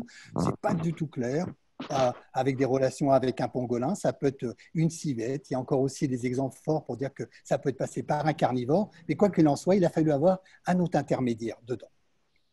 Mais on va reprendre quelque chose d'un plus ancien, qui était en 98-99, c'est l'émergence de Nipah, du virus Nipah, qui était en Malaisie péninsulaire. Donc, essentiellement dans un pays qui ne mange pas de cochons en majorité, hein, puisque la majorité de la population, c'est des musulmans, donc qui ne touchent surtout pas aux cochons. Donc, ce cochon, en fait, les élevages ont commencé à démarrer. Donc, j'ai oublié de vous mettre d'ailleurs ce graphique-là. On voit l'augmentation de ces élevages, essentiellement par des populations chinoises de Malaisie pour alimenter le marché chinois international. Et puis, à un moment, en 98, ces cochons commencent à mourir gravement. Donc, on a pensé à des diarrhées, à pas mal de choses. Puis, les humains commencent à mourir. Alors là, ça commence à devenir vraiment encore plus inquiétant.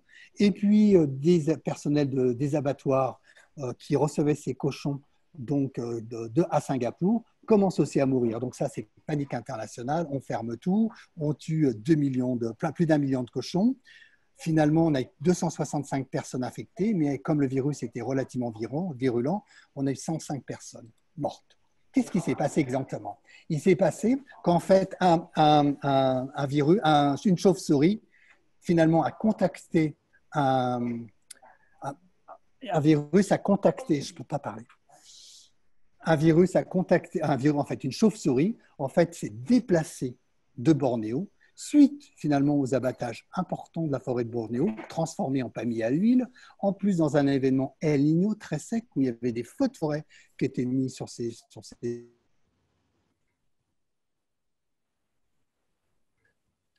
des fumées. Ces chauves-souris se sont déplacées, sont des bonnes navigatrices, se sont déplacées pour aller sur ces plantations pour finalement commencer à passer le virus sur ces cochons.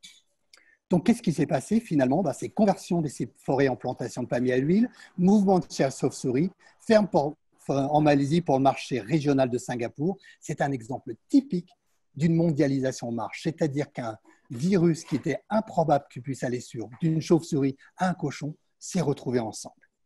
On ne parle jamais de la conséquence après. Tous mes collègues s'arrêtent après là. Mais la conséquence de tout ça, c'est toujours la même chose. Quand on a en fait une crise sanitaire sur l'animal, on règle la crise sanitaire et on règle l'après-crise sanitaire de la même façon. Premièrement, on confine, on abat. Heureusement, les humains, on n'abat pas, mais on fait un peu la même chose, on confine. Après, on fait la biosurveillance et la biosécurité. La biosécurité, ça servait à quoi? Singapour a monté en fait un consortium avec une société indonésienne sur l'île de Bulan, où en fait ils ont fait d'immenses fermes à élevage pour en fait totalement biosécurité. Évidemment, ils ont viré tout le monde et uniquement pour finalement alimenter maintenant de façon biosécurité le Singapour. Tout ça pour dire quoi? Pour dire aussi les conséquences finalement des décisions qu'on prend ou des décisions qui sont prises en termes de gestion des crises sanitaires. Et je reprendrai parce que cet exemple est aussi bien montré avec la crise du H1N1 qui était émergée, donc Hong Kong, puis après la Thaïlande, enfin tous ces endroits, des millions d'abattages aussi de poulets, peu de cas humains finalement, mais par contre très dangereux. Et qu'est-ce qui s'est passé sur la gestion de crise et d'après-crise? C'était de dire on doit augmenter la biosécurité, donc c'est FAO-IE qui disent ça, restriction du restocking en faveur des races industrielles, seules capables de pouvoir supporter l'élevage industriel, plus mesures, entre parenthèses, contre les conques de combat, puisque ça permet finalement de stigmatiser les populations rurales. Les conséquences, c'est une baisse de la diversité génétique des races de poulets d'Asie du Sud-Est, sachant que c'est l'endroit même de la domestication des poulets. Et au même moment, l'AFAO nous fait un superbe ouvrage sur l'état des ressources génétiques pour l'alimentation et l'agriculture, magnifique, hein, donc avec un discours totalement orthogonal, et nous disons que sur 7600 races animales, plusieurs millénaires pour certaines pour en fait de domestication, 1500 sont en voie d'extinction, et ça concerne 37% des poulets, 35% des cochons, 31% des vaches, 16% des chèvres, et aucun programme ou peu de programmes de conservation dans les centres de domestication, donc comme l'Asie du Sud-Est. Donc oui, l'Asie du Sud-Est, c'est un théâtre que j'appellerais social-écologique, à la fois pour des problèmes de biodiversité, conservation, mais à la fois pour vraiment s'intéresser à la dimension et l'importance des maladies infectieuses en Asie du Sud-Est. Parce que si l'Asie du Sud-Est est un point chaud de biodiversité en danger, c'est aussi un point chaud d'émergence de maladies zoonotiques, telles qu'a pu en fait le montrer Jones en 2008 et tel que ça a été repris finalement par les données, notamment de la FAO pour 2040-2012, qui nous bien remettent ces temps-là. Et oui, quand on regarde cette région-là, on observe la même chose, une augmentation des épidémies de différentes maladies infectieuses sur les 60 dernières années, une relation de ces épidémies avec la biodiversité en danger, et une relation aussi entre les épidémies de maladies vectorielles, des arboviroses et autres, avec la diminution de la couverture forestière. Et là, on l'avait déjà vu, donc merci aux orateurs précédents, que les changements étaient très importants sur le Mékong en termes de déforestation ou d'afforestation, comme ça peut être montré, et qui sont en fait finalement pas des forêts, mais des plantations commerciales. Donc ça a été finalement l'objet de 12 années de travail de terrain, notamment j'ai fait plus d'1 an et demi, 2 ans de terrain pour faire 26 sites au moins sur le Laos, Cambodge, Vietnam, Thaïlande, un petit peu sur les Philippines, développer des land use, finalement faire 4000 rongeurs, regarder l'évolution des land use, regarder un peu tous les types de parasites et de pathogènes, donc travailler évidemment avec un réseau international assez important pour traiter depuis les prions, les rétrovirus, les virus jusqu'aux helminthes, et puis travailler aussi avec les populations locales sur la cartographie participative, sur les représentations, faire de la niche modeling, faire aussi développer donc un observatoire à Saint-Ton que j'appelle un Social Ecological Observatory qui s'intéresse à l'évolution de la biodiversité, des maladies zoonotiques et des maladies négligées qui sont aussi importantes, de l'antibiorésistance qu'on développe et les microbiotes, et surtout à la demande des populations locales, mais à la demande aussi des départements, parce qu'on travaille avec les dispensaires, et la demande aussi de l'agriculture, hein, des problèmes d'exposition aux pesticides, et notamment quel est l'impact de l'utilisation de l'atrazine, du glyphosate et du paraquat, à la fois sur les humains, sur leurs animaux et sur la faune sauvage.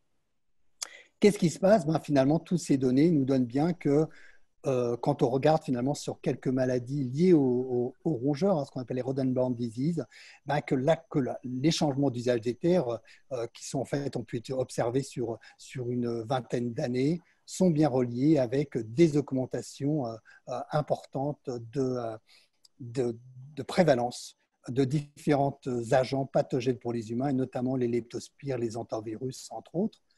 Et ça aussi, on le voit avec l'urbanisation. C'est un travail qu'on a fait l'année dernière avec des collègues de Malaisie et avec aussi des collègues australiens, avec une augmentation finalement du risque leptospire quand on va sur des régions d'urbanisation de plus en plus importantes, le milieu rural finalement étant moins à risque que le milieu périurbain et urbain en termes de leptospirosis. On a pu aussi commencer aussi à travailler, faire un peu plus de ce qu'on voudrait faire de la prédiction, c'est-à-dire en utilisant nos données, en utilisant aussi les réseaux network, est-ce qu'on est capable de pouvoir finalement trouver des espèces hôtes relativement importantes en termes de transmission. Et oui, on a pu montrer que c'est ces rongeurs synanthropiques qui aiment beaucoup les humains. C'est-à-dire que ce n'est pas les rongeurs qui sont dans la forêt, le terrain tropical, qu'on va déforester, qui vont nous mettre en danger. C'est des rongeurs qui vivent avec nous, depuis certains 1500 ans comme les Rattus norvegicus, et depuis plus récents comme les bandicotes avec le développement de la rizière. Et ça, on l'a pu le démontrer, c'est qu'on a pu mettre en évidence l'émergence d'un nouveau mammarivirus, donc créant en fait des fièvres hémorragiques au Cambodge, donc grâce à un travail important avec les collègues de l'Institut Pasteur du Cambodge, et montrer ces rongeurs-là, c'était quoi? Les bandicotes qu'on retrouve dans les rizières, Rattus exulans, Rattus norvegicus, Rattus tanesii, tous ces rongeurs qui vivent avec nous dans les maisons ou pour certains Rattus tanesii dans les champs et dans les forêts. Par contre, et là, Christian va être un peu déçu, c'est que finalement, on a peu de travaux qui ont été faits sur les changements dans la forêt d'agriculture vraiment, et notamment les changements qui ont été faits en termes de plantation de palmiers à huile ou en termes de plantation notamment du teck. Et alors là, sur les plantations d'EVA, il n'y a pratiquement rien. Si on veut faire une analyse comparative sur l'Asie du Sud-Est, selon Shah et ses collaborateurs, on a 77 études simplement, 34 qui sont vraiment concluantes pour pouvoir faire une méta-analyse. Mais par contre, sur cette méta-analyse, on s'aperçoit que tous les types de pathogènes réellement augmentent en termes de risque pour les humains et en termes aussi de prévalence chez les humains dans ces plantations de palmiers à huile et dans ces plantations de teck. Et c'est particulièrement vrai pour les maladies qui sont transmises par les vecteurs. Donc notamment malaria, mais là on a vu avec des exemples avec aussi d'autres comme la dengue, Zika ou chikungunya. Donc je dirais un peu sur le final, c'est quel futur nous voulons. C'est-à-dire, sachant que nous avons les ODD, pour certains qui sont mal partis, où les liens biodiversité, santé, écologie ne sont pas toujours très clairs. Nous avions normalement pour la fin de cette année les objectifs d'Aichi pour la Convention sur la diversité biologique. Pratiquement tous on n'a pas pu les atteindre, ce qui était un peu évident. Donc là, il va y avoir une grosse discussion et je crois que le coronavirus, le Covid-19, permet évidemment d'avoir ces discussions parce que tous les agendas sont repoussés à 2021. Pour l'Asie du Sud-Est, l'impact qui est en train de se faire, qui est énorme, et que finalement du côté européen, j'essaie d'alerter, on est plusieurs Christians aussi, c'est d'alerter cet impact, c'est la mise en place des nouvelles routes de la soie. C'est absolument colossal. Ce sont des ports en eau profonde, ce sont des aéroports, ce sont des stations de train, ce sont des nouvelles autoroutes qui vont complètement relier l'Asie du Sud-Est à l'Asie centrale et qui vont relier l'Europe par terre, par mer, par océan, et aussi l'Afrique. Et il y a une nouvelle route qui est en train de se faire au niveau du Pacifique pour rejoindre les États-Unis. Là, on le voit bien aux États-Unis, on voit bien sur la Thaïlande ou sur le Laos, un peu toutes ces routes qui sont en train de faire, tous ces corridors avec toutes ces fers. Là, ce que nous présentaient Anneke et Christian, donc du côté de Emma, du côté du Laos, de leur site, il y a une nouvelle autoroute qui est en train de se faire et le train grande vitesse qui est pratiquement fini pour faire rejoindre Bangkok directement à Kunming et après pour aller directement aussi en Malaisie. Tout ça, évidemment, c'est lié aussi avec des changements importants. Je vous ai déjà parlé de ces changements importants qui sont en train de faire. Dans une situation de pays qui va être très fortement affecté par le changement climatique, donc avec aussi une importance de rentrer encore plus forte dans le marché, qui sont déjà très forts de ces pays, dans le marché, grâce finalement à l'Asie et grâce à la Chine. Avec un changement qui s'est fait dans des proportions considérables d'urbanisation, qui continue. De 1950 à 2014, 1000% d'augmentation de l'urbanisation. Considérable. Ça, les répercussions sont déjà connues, on le sait déjà. C'est-à-dire qu'on doit s'attendre à avoir de nouvelles maladies infectieuses qui vont passer par la route de la soie, qui ne vont pas concerner uniquement les humains, mais qui concernent déjà les animaux. On a pu le voir, par exemple, avec les coronavirus qui ont émergé en Chine et qui sont partis sur les cochons et qui sont partis sur toute la planète. On l'a vu avec les H5N1 et H5N8 qui sont partout, c'est pareil. Et bien, on va en avoir d'autres qui vont encore plus s'installer et qui vont passer par des pays relativement faibles d'un point de vue aussi ce qu'on appelle la biosécurité, toute l'Asie centrale, pour se retrouver, arriver donc aux confins de l'Europe. C'est ça que nous voulons ou c'est plutôt ça que nous voulons? C'est-à-dire commencer à réfléchir quel paysage, quelle organisation finalement, quelle pensée. Alors, je ne suis pas dessus, je suis un écologiste, je travaille sur la biodiversité. À aucun moment, j'ai parlé vraiment de forêts tropicales humides, des choses comme ça. Je parle finalement de choses, de gens qui vivent dans des socio-écosystèmes, agrosystèmes, dont finalement ces changements ont été totalement bouleversés, notamment par le marché. Et ça, c'était très bien démontré par Anneke notamment. Et finalement, est-ce qu'on ne veut pas revenir? Et là, il y a des enjeux énormes en termes de recherche, en termes aussi de gouvernance, en termes d'aide publique au développement, finalement, de commencer à faire travailler sur des paysages qui sont en fait aussi bons pour la biodiversité, mais aussi bons pour les peuples, pour les communautés. Et donc, ça veut dire comment repenser la mixité, comment repenser la modularité, comment penser des paysages en mosaïque qui peuvent alterner forêts et différentes productions, mais qui sont aussi plus centrés sur un marché local pour en fait arriver à faire à la fois la sécurité alimentaire de ces paysages, mais aussi des villes qui sont connectées et en même temps la sécurité sanitaire de ces pays. Finalement, je ferai un dernier mot avant la fin, pas avant la fin de l'humanité, avant la fin de mon talk, sur l'appel qui a été donné, parce que finalement, on parle beaucoup du One Health, un monde, une santé. Je trouve que c'est une très bonne initiative en mettant finalement santé humaine, santé animale et santé des écosystèmes.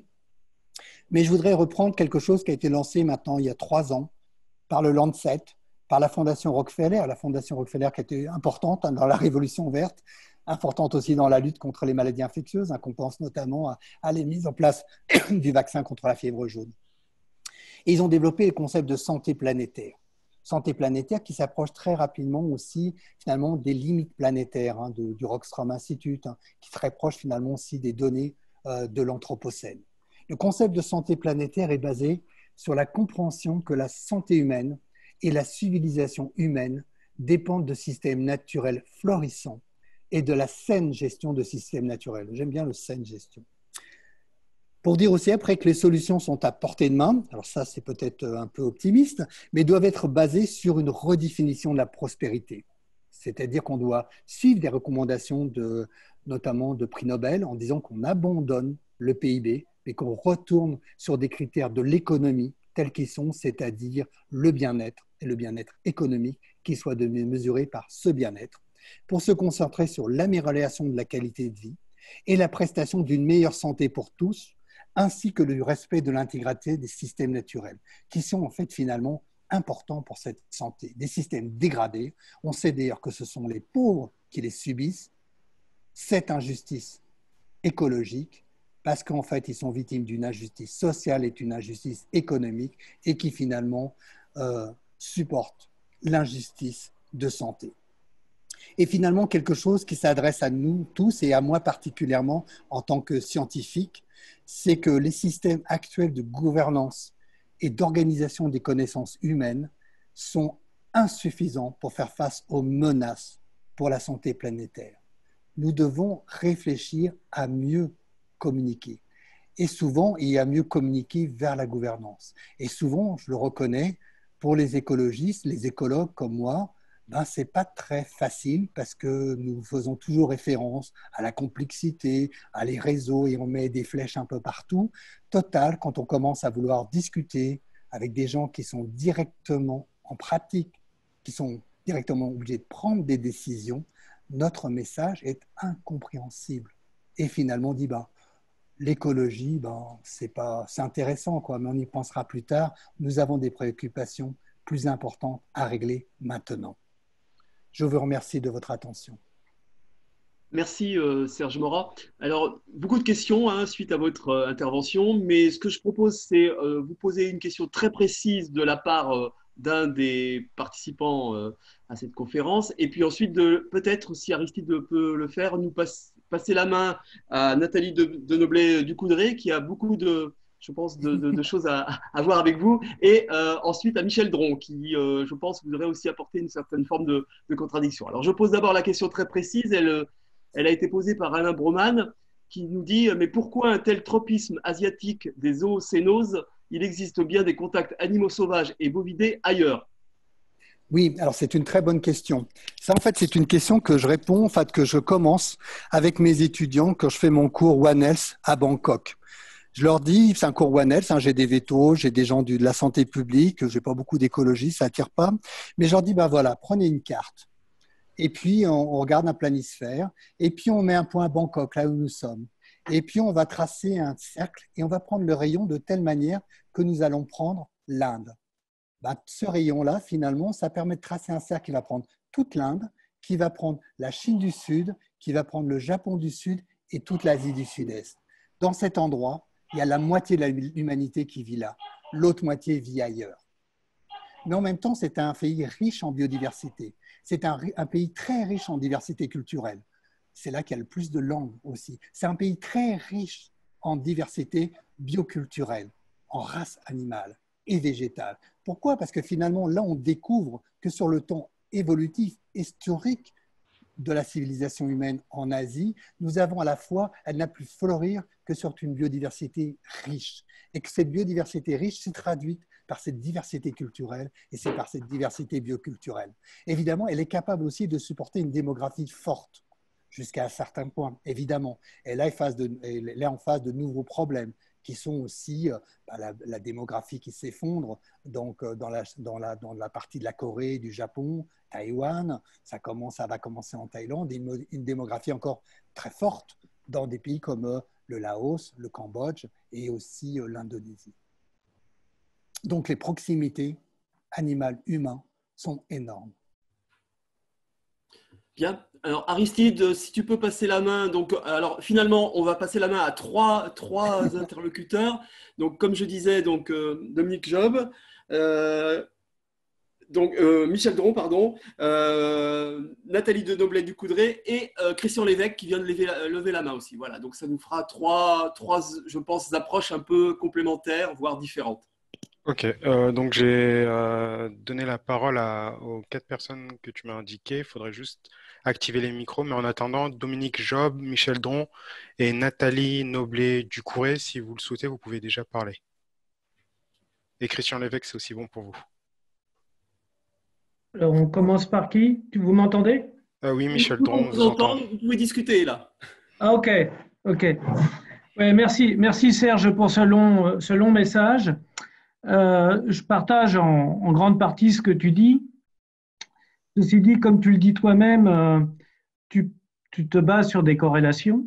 Oui. Et évidemment, à partir de ces corrélations, on peut tirer le discours qui nous apparaît plus pertinent. Voilà.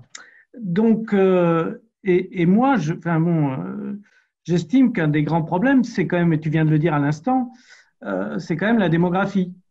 Et donc, à partir du moment où l'espèce humaine, quoi que t'en dises sur ses habitudes alimentaires, etc., à partir du moment où l'espèce humaine atteint 7 milliards, peut-être 9 milliards dans quelques dizaines d'années, il faut qu'elle se nourrisse. Elle ne peut pas se nourrir que de végétaux, c'est pas vrai, notamment pour des raisons agricoles d'ailleurs, un entretien des milieux agricoles, également de fertilisation, etc. Il y a besoin d'un équilibre animal-végétal pour l'alimentation humaine et pour d'autres fonctions agricoles et non agroalimentaires. Et donc, évidemment, à partir de là, on met de la pression sur les milieux agricoles. Donc, on peut toujours dire, mais on déforeste trop, etc., etc. Tout à l'heure, Christian Valentin m'a répondu, mais si tu prends Haïti, par exemple, ce que vous décrivez en Asie du Sud-Est, tous les 3, ou tous les 4 là, qui étaient intervenus, et tu compares à Haïti, c'est bien pire, puisqu'il n'y a plus de forêt, enfin, je ne sais pas si vous y êtes allé comme moi, oui. Il n'y a plus rien, d'accord? Et en plus, mais pas Saint-Domingue, il y a de la forêt. Certes, mais tu vois. Donc, il y a aussi de la gouvernance. Oui. Voilà. Et donc, justement, c'était une de mes questions, par exemple. Si voilà. Tout ce que tu dis, oui, le gouvernement chinois ne vous écoute pas. D'accord? Le gouvernement chinois met de la pression sur toute la péninsule dans laquelle tu travailles et que je connais bien, et également maintenant en Afrique de l'Est. Et donc, si tu veux, voilà, on a comparer l'Inde et la Chine, c'est vrai. Ouais. C'est vrai que la Chine maintenant essaye de défendre ses pandas. Ceci dit, ils ont flingué des milliards d'oiseaux à une époque. Michel, si on peut être un peu concis parce que… Voilà. Donc, merci, voilà. excuse-moi Philippe. Ouais, merci Michel. Relativiser le discours de Serge. Voilà, merci Michel. Alors premièrement, c'est vrai que les corrélations, c'est toujours dangereux. C'est pour ça que j'ai fait plutôt des analyses de réseau qui permettent finalement de regarder beaucoup plus les mécanismes. Donc c'est beaucoup plus mécanistique et on peut faire des choses. Et finalement, on peut aussi tester, ce que j'ai pas fait encore, largement année par année et finalement de contrôler et de faire des modèles un peu plus sioux, mais je les ai pas montrés. On peut finalement faire des chemins de corrélation. C'est largement possible. On a les techniques. On peut faire aussi des causalités avec des événements, des séries temporelles. On a tout l'arsenal statistique. Je ne vais pas reprendre là-dessus. Je reprends essentiellement là-dessus. Le gros souci, en fait, c'est le souci de la mondialisation. La mondialisation qui a vraiment démarré un peu dans les années 60 et surtout dans les années 80, c'est-à-dire et la démographie, c'est très clair aussi, qui a été finalement quand on a forcé les pays à ouvrir leur agriculture. Alors que nous avons fait tous nos développements, y compris d'ailleurs les tigres asiatiques ont fait leur développement en protégeant leur agriculture. Les politiques d'ajustement structurel qui ont été mises en place, il y a un papier très beau dans PNAS, je pourrais vous l'envoyer si vous voulez, qui est sorti il y a 2 ans maintenant, 1 an et demi, qui montre très clairement que les politiques d'ajustement structurel qui ont été mises en place en Afrique permettent d'expliquer pourquoi les démographes se sont trompés sur la démographie africaine notamment. Pourquoi ? Parce que finalement, ces politiques d'ajustement structurel se sont faites par une diminution de l'État, de la force de l'État, diminution de l'effort dans la santé publique et diminution de l'effort dans l'éducation. Moins de filles à pouvoir aller à l'école, et bien automatiquement, on déscolarise les filles. La démographie est partie, c'est pour ça qu'on a fait. Alors que des pays qui ont fait une forte scolarisation des filles, comme l'Iran par exemple, 100% des filles sont scolarisées. Ça donne en fait un des pays qui a le plus faible taux de démographie au monde, ce qui prouve que ce n'est pas relié à la religion. Et en plus, donc, ça veut dire aussi qu'on a affaire à ça. Cette mondialisation, je vais finir là, qu'est-ce qu'elle a pour conséquence ? Elle a pour conséquence que finalement, pour nourrir des bêtes en Europe, et d'ailleurs ailleurs aussi en Chine, on va faire quoi ? On va finalement importer des produits, on va déforester ailleurs, mettre en insécurité alimentaire certains pays, je parle par exemple de l'Amazonie, tout ça pour nourrir des bêtes qui sont aussi subventionnés alors que nos propres paysans n'arrivent pas à vivre, et alors qu'on va concurrencer les produits du Sud. Alors, il n'y a pas que l'Europe, il n'y a pas que les États-Unis, il y a aussi la Chine qui s'y met, tout le monde s'y met, quoi. Donc là, il y a vraiment un gros problème d'enjeu qui va être aussi de réformer les politiques de soutien aux agricultures, et notamment des agricultures européennes, pour retravailler sur la qualité des services. D'autre part, il faut aussi retourner complètement sur une agriculture, un élevage basé sur les races locales, c'est-à-dire qui participe effectivement à l'entretien des sites, puisqu'on s'aperçoit que l'augmentation de l'élevage industriel se fait au détriment des races locales et on perd des pâturages. C'est quand même un comble, quoi. Donc là, effectivement, on a un gros travail à faire. Donc la parole, soit Christian Lévesque, soit Nathalie. Qui veut prendre la parole ? Bon. Oui. Vous pouvez y aller, Christian, si vous le souhaitez. Oui, bon, merci aux orateurs pour ces exposés. Je me permettrai de dire quand même un petit bémol, c'est que c'est une fois de plus de l'écologie anxiogène que nous avons eue aujourd'hui. C'est habituel, je le sais. Malheureusement, on en est arrivé à cette situation où on ne peut plus parler d'écologie que dans les domaines de bon, maintenant, il y a un certain nombre de choses qui sont exactes et je ne vais pas rendre là-dessus, il faudrait discuter beaucoup dans le détail. Et il y a quand même une chose qui me paraît complètement évidente, c'est que plus il y a d'espèces dans un milieu, et plus il y a de virus potentiels. Bien sûr, ça fait 30 ans que Christian, ça fait 30 ans que je travaille là-dessus. Oui, mais ce qui m'inquiète, c'est la petite remarque que tu as eue tout à l'heure en disant il ne faut pas le montrer parce que sinon on va les détruire. Eh bien, c'est un vrai problème. C'est un vrai problème parce que c'est ça la réalité. Et c'est à cette réalité qu'il faut faire face. On ne peut pas tourner autour du pot et dire voilà, je connais la situation beaucoup plus concrètement dans le cas des zones humides. Les zones humides, on refuse de parler des maladies liées aux zones humides pour protéger les zones humides. C'est pas vrai. C'est un vrai problème pour les... Alors, je t'interromps tout de suite, Christian, parce que tu racontes n'importe quoi. Non, la convention RATMA La Convention RAFA a développé des guides et en fait a travaillé énormément, notamment en Asie, ailleurs, sur les problèmes et notamment après le H5N1, après d'autres aspects, sur le problème justement de santé et de santé pour les populations locales avec la biodiversité, avec la gestion des espaces. Ce que je voudrais dire, c'est une écologie anxiogène parce que moi, je suis en état anxiogène et je dois le dire. Quand je vois l'état concrètement, quand je vois l'état de la santé, quand je vois que j'ai parlé pendant des années pour dire que nous allons arriver à une nouvelle pandémie, qu'on nous a pas écouté spécialement en France, qu'on a eu des discours négationnistes, comme d'ailleurs par toi, qui en fait partie, je trouve ça, alors là je déplace un peu le débat, mais je trouve là par contre totalement anxiogène. Et moi, ces cartes-là, je les ai montrées. C'était une plaisanterie que j'ai faite, mais je les ai montrées à l'IFAO, je les ai montrées partout. Parce que tu l'as démontré avec des modèles dont on peut discuter la validité. Excuse-moi, mais si tu prends sur ce ton, moi aussi je vais le prendre sur un autre ton. Les corrélations dont parlait Michel Dron, il faut quand même faire attention. Moi, je te propose de faire une corrélation entre le nombre de facteurs ou le nombre de smartphones et les maladies. Tu vas sûrement trouver une corrélation. Donc, la question là, elle est, ces modèles, quelle crédibilité ont-ils dans la mesure où ils ne sont pas vraiment démontrés? Et là, il y a un vrai problème de déontologie.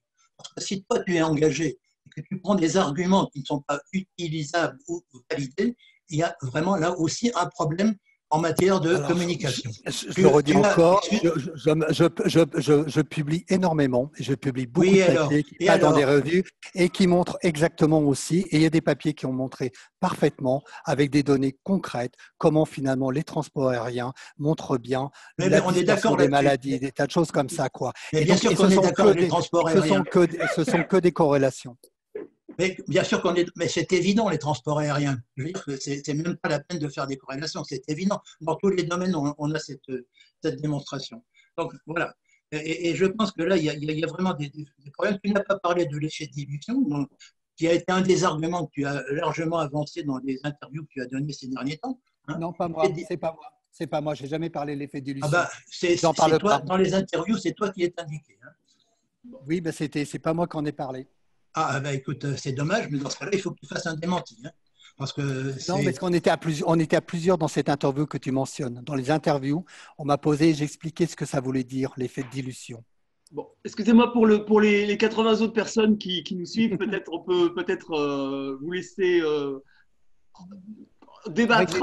Régler nos comptes. Alors là, nous avions proposé la parole à Nathalie de Noblet. Je ne sais pas si elle veut prendre la parole. Sinon, nous avons aussi Dominique Job qui voulait prendre la parole. Donc, l'un des deux. Le micro vous est ouvert. Oui. Allô, allô? Oui, Dominique Job, on vous entend. Parfait. Donc, merci Serge pour cet excellent exposé. Merci beaucoup. Donc, en fait, vous avez beaucoup parlé de promiscuité entre l'homme et les animaux.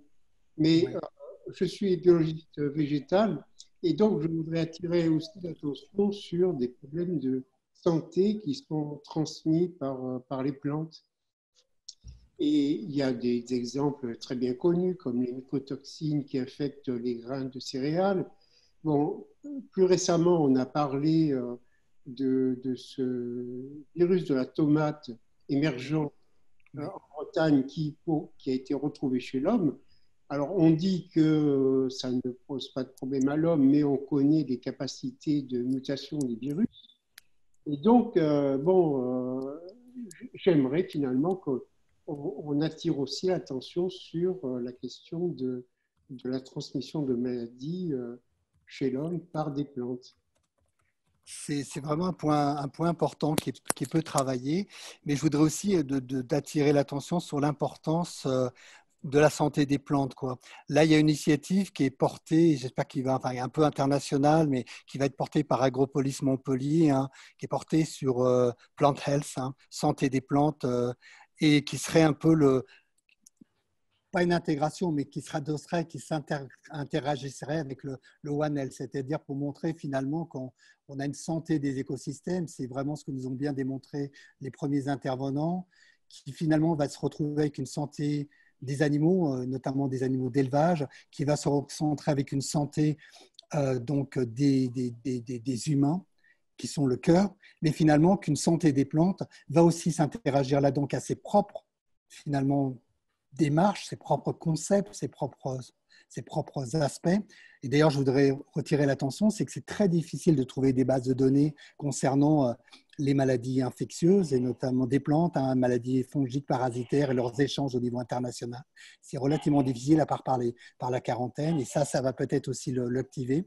Et on aurait en fait ces relations qui seraient très fortes finalement entre santé des animaux, parce que c'est aussi important, une bonne santé des plantes, c'est aussi une bonne santé de l'animal et effectivement une bonne santé des humains. Et tout ça supporté par une bonne santé des écosystèmes. On a vraiment quelque chose de construire justement pour l'après-Covid et voilà, de redémarrer avec ça. Merci. Merci. Alors, je ne sais pas ce qu'en pensent nos orateurs. Est-ce qu'on passe à la suite ou vous voulez encore répondre à une question? C'est bon.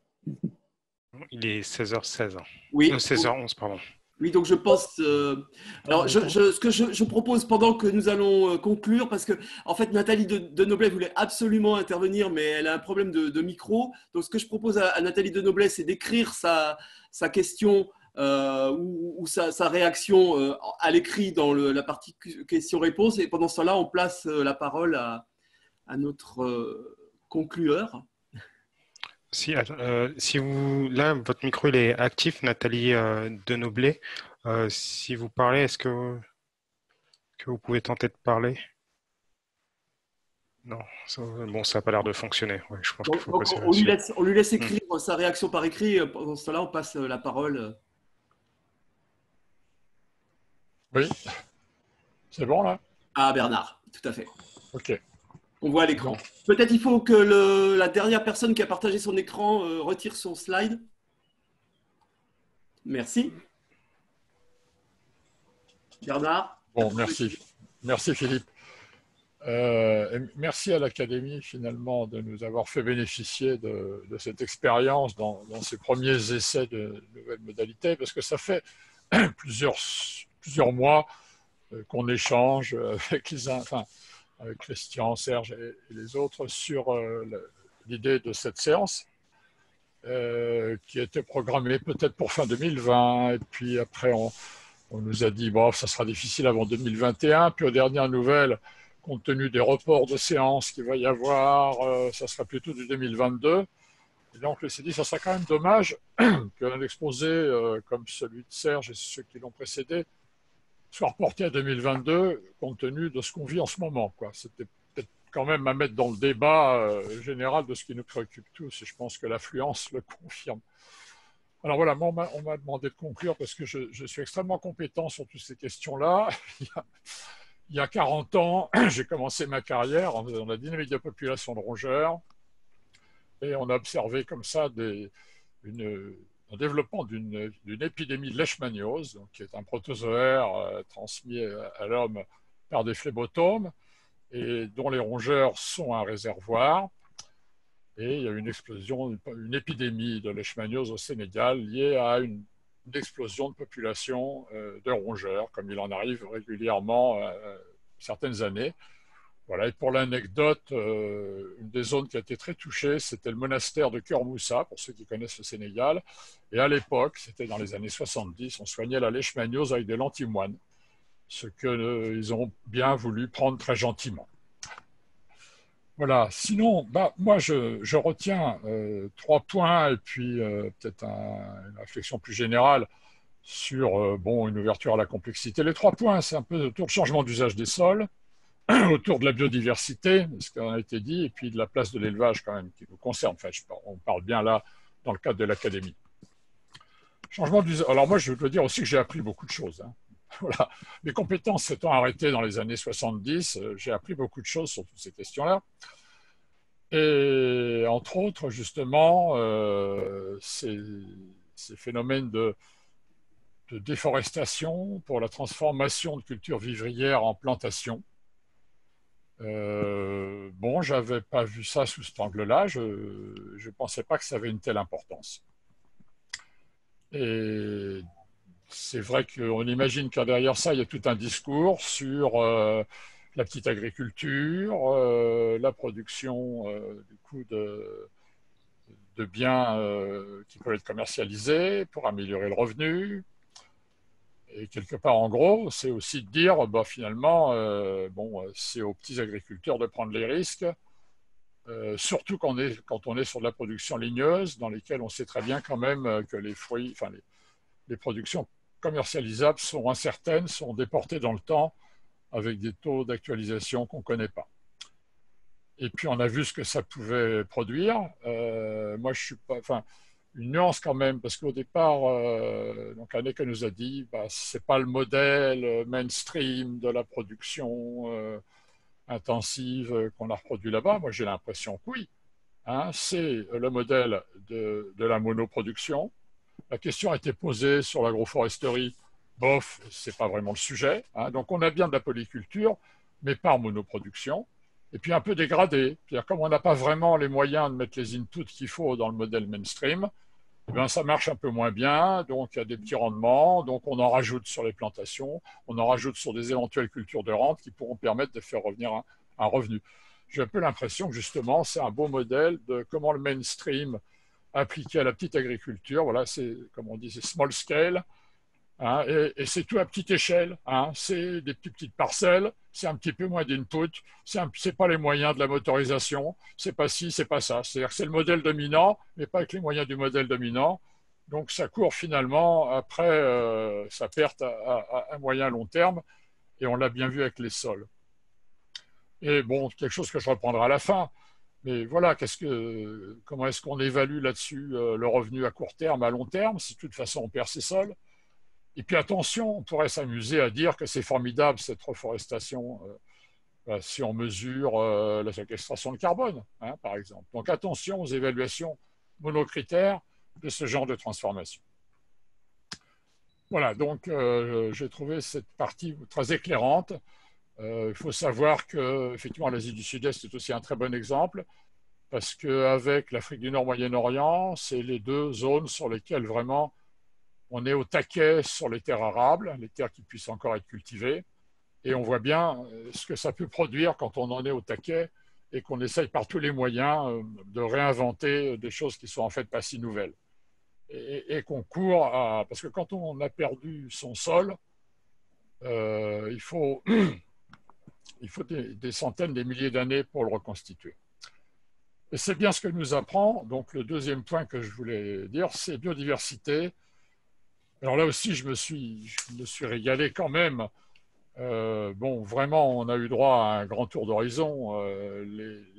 La microbio des sols, ben oui, quand les sols sont plus vivants, ce qu'on nous a dit avant, là, hein, quand les sols sont plus vivants, ou quand ils déraillent, eh ben, on nous a fait une belle démonstration. Microbio des sols, santé humaine.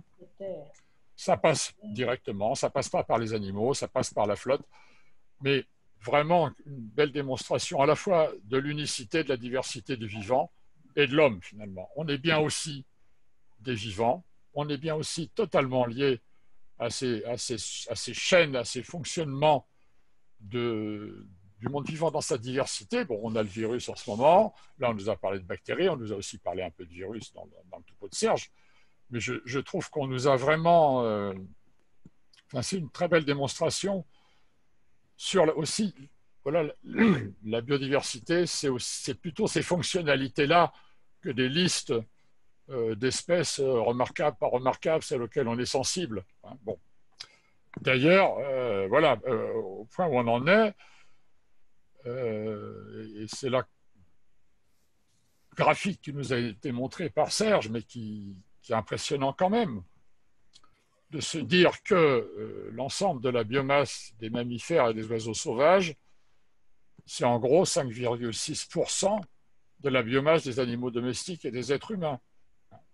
Donc, qui est-ce qui peuple la planète et qui est-ce qui est actuellement, qui pèse totalement sur cette biodiversité, sur ces chaînes trophiques, sur ces relations, sur ces transformations, sur ces dynamiques? Eh bien, c'est quand même bien l'humanité et les animaux d'élevage. Et les animaux d'élevage, donc, on a bien vu que, et du fait y compris de leur masse, du fait de la proximité qu'on a avec eux, sont bien les intermédiaires entre ce monde des microbes, dont certains peuvent devenir pathogènes, peuvent se transformer même et devenir de plus en plus pathogènes, circuler aussi dans la richesse et la dynamique de cette biodiversité. Et je vous ai bien dit aussi, quelque part, on a animaux domestiques, réduction, homogénéisation, réduction de leur diversité. Le schéma historique, depuis le néolithique, c'est vrai, il est global. C'est aussi des transformations des modes d'élevage et des formes de coévolution qu'on pouvait avoir avec les animaux d'élevage. Et les contacts des sociétés pastorales avec leurs animaux, ce n'est pas tout à fait les mêmes que nos contacts avec nos chiens ou que nos contacts avec les volailles ou les cochons. C'est-à-dire, on a complètement transformé aussi ce processus de coévolution qui fait que on fonctionnait ensemble avec les bons et les mauvais côtés. Je veux dire, les sociétés pastorales, elles doivent aussi se ramasser de la brucellose et tout ce qu'on veut. Mais ça n'explose pas de la même façon parce qu'il y a une coévolution, il y a une coadaptation. C'est plus comme ça. C'est plus comme ça. Et les formes de contact sont plus les mêmes. Et on a complètement inversé le propre de l'animal au sens étymologique du terme. Les animaux, ce qui faisait leur intérêt dans cette histoire qu'on nous a montrée, c'est quand même leur aptitude à la mobilité. Alors, en particulier les herbivores. Bon, les chiens, ils servaient à tenir les herbivores et puis aller à la chasse, mais les herbivores, ils vont chercher leur manger avec leurs pattes. Et ça, c'est quand même drôlement bien. Mais ce qu'on a réussi à faire aujourd'hui, c'est à faire en sorte qu'ils ne bougent plus et qu'on leur amène le manger depuis l'autre bout de la planète. Il y a une espèce d'inversion de la mobilité animale qui était justement, ça a toujours été comme ça, le média entre la végétation et grâce aux animaux, on en faisait une ressource pour les êtres humains, pour du cuir, pour de la corne, pour du poil, pour de la viande, pour du lait. D'ailleurs qu'on savait ensuite très bien transformer grâce aux fermentations, grâce aussi à de la biodiversité, pour en faire des saucissons, pour en faire des jambons, pour en faire des fromages. On a rompu ça, on a rompu d'une certaine manière cette coévolution, en modifiant aussi nous-mêmes nos formes d'alimentation et nos propres mobilités. Et d'ailleurs, en ce moment, on est en train de vivre quand même en ce moment une rupture totale, je ne sais pas comment on va s'en sortir, une rupture totale avec tout ce qui faisait les choses dont on ne se rendait pas compte parce que c'est comme ça qu'on vivait. Là, tout d'un coup, ça s'arrête. on n'est pas dans un changement, on est dans un arrêt. Bon. Est-ce qu'on va être capable de reprendre? Donc là aussi, le rôle de l'élevage, c'est de réfléchir quand même sur ce qu'on a fait de l'élevage et ce qu'on attend de l'élevage. Voilà, je terminerai sur... oui, on est bien là, on a vu une belle démonstration de la complexité des choses auxquelles on a affaire. Je pense y compris de la complexité de la situation dans laquelle on vit et de ce qui va nous arriver dans les semaines qui viennent, le 11 mai, le 12 mai, je ne sais pas quand. Alors, la première chose que je redirais, on a bien vu que ces problèmes-là ne peuvent se traiter que d'un point de vue interdisciplinaire. Je ne vais pas en rajouter une couche, mais c'est de l'écologie, c'est de la virologie, c'est des sciences du sol. On nous a dit qu'il ne faut pas oublier les plantes, c'est des sciences sociales, c'est de l'économie. Bon, bref, voilà. Je pense que là, on est convaincu que la complexité, c'est des sciences politiques. Bon, voilà. Forcément, il n'y a pas un domaine qui peut s'approprier pour dire je vais vous donner la solution. Ça peut être qu'en y allant à plusieurs. Ça vaut aussi ce que je dis là pour beaucoup de choses qu'on entend en ce moment, où chacun a sa solution par rapport au Covid, à la manière de s'en sortir, où il faut reboiser, il faut ci, il faut ça, il faut protéger, il faut tuer les chauves-souris, enfin, tout ce qu'on veut. La deuxième chose, c'est attention aux métriques monocritères. Je reprends. Est-ce qu'on évalue l'érosion des sols en termes de l'amélioration éventuellement d'un revenu immédiat, d'un revenu à moyen terme, d'un revenu à long terme, d'une capitalisation? Est-ce qu'on se réjouit de cette reforestation et de ces plantations parce que ça va stocker du carbone et que ça va être très très bon du point de vue du changement climatique? Est-ce que Ah, je peux pas oui, voilà. Parce que, et du coup, les images, les surfaces boisées, ça va, ça vient. Bon, voilà. Donc là aussi, les images satellites, elles ne vont pas non plus nous faire comprendre les choses. On va revenir peut-être sur corrélation et puis meilleure compréhension. Bon, je pense que là aussi, réflexion sur les mobilités, et les mobilités, je dirais, interscalaires, hein, et les interdépendances entre mobilités. Ce n'est pas des questions de changement d'échelle, c'est des questions d'interdépendance entre ces échelles-là. Hein, et ce que je disais avant sur les mobilités animales, bien sûr, elles ne sont pas à l'échelle intercontinentale. Mais l'échelle intercontinentale a réduit de ce fait le besoin et le rapport qu'on avait avec les mobilités animales. Peut-être s'interroger là-dessus et reconsidérer notre rapport aux animaux d'élevage, qui sont quand même le produit absolu justement de la relation nature-culture, si je peux dire. Vraiment, c'est entre les deux.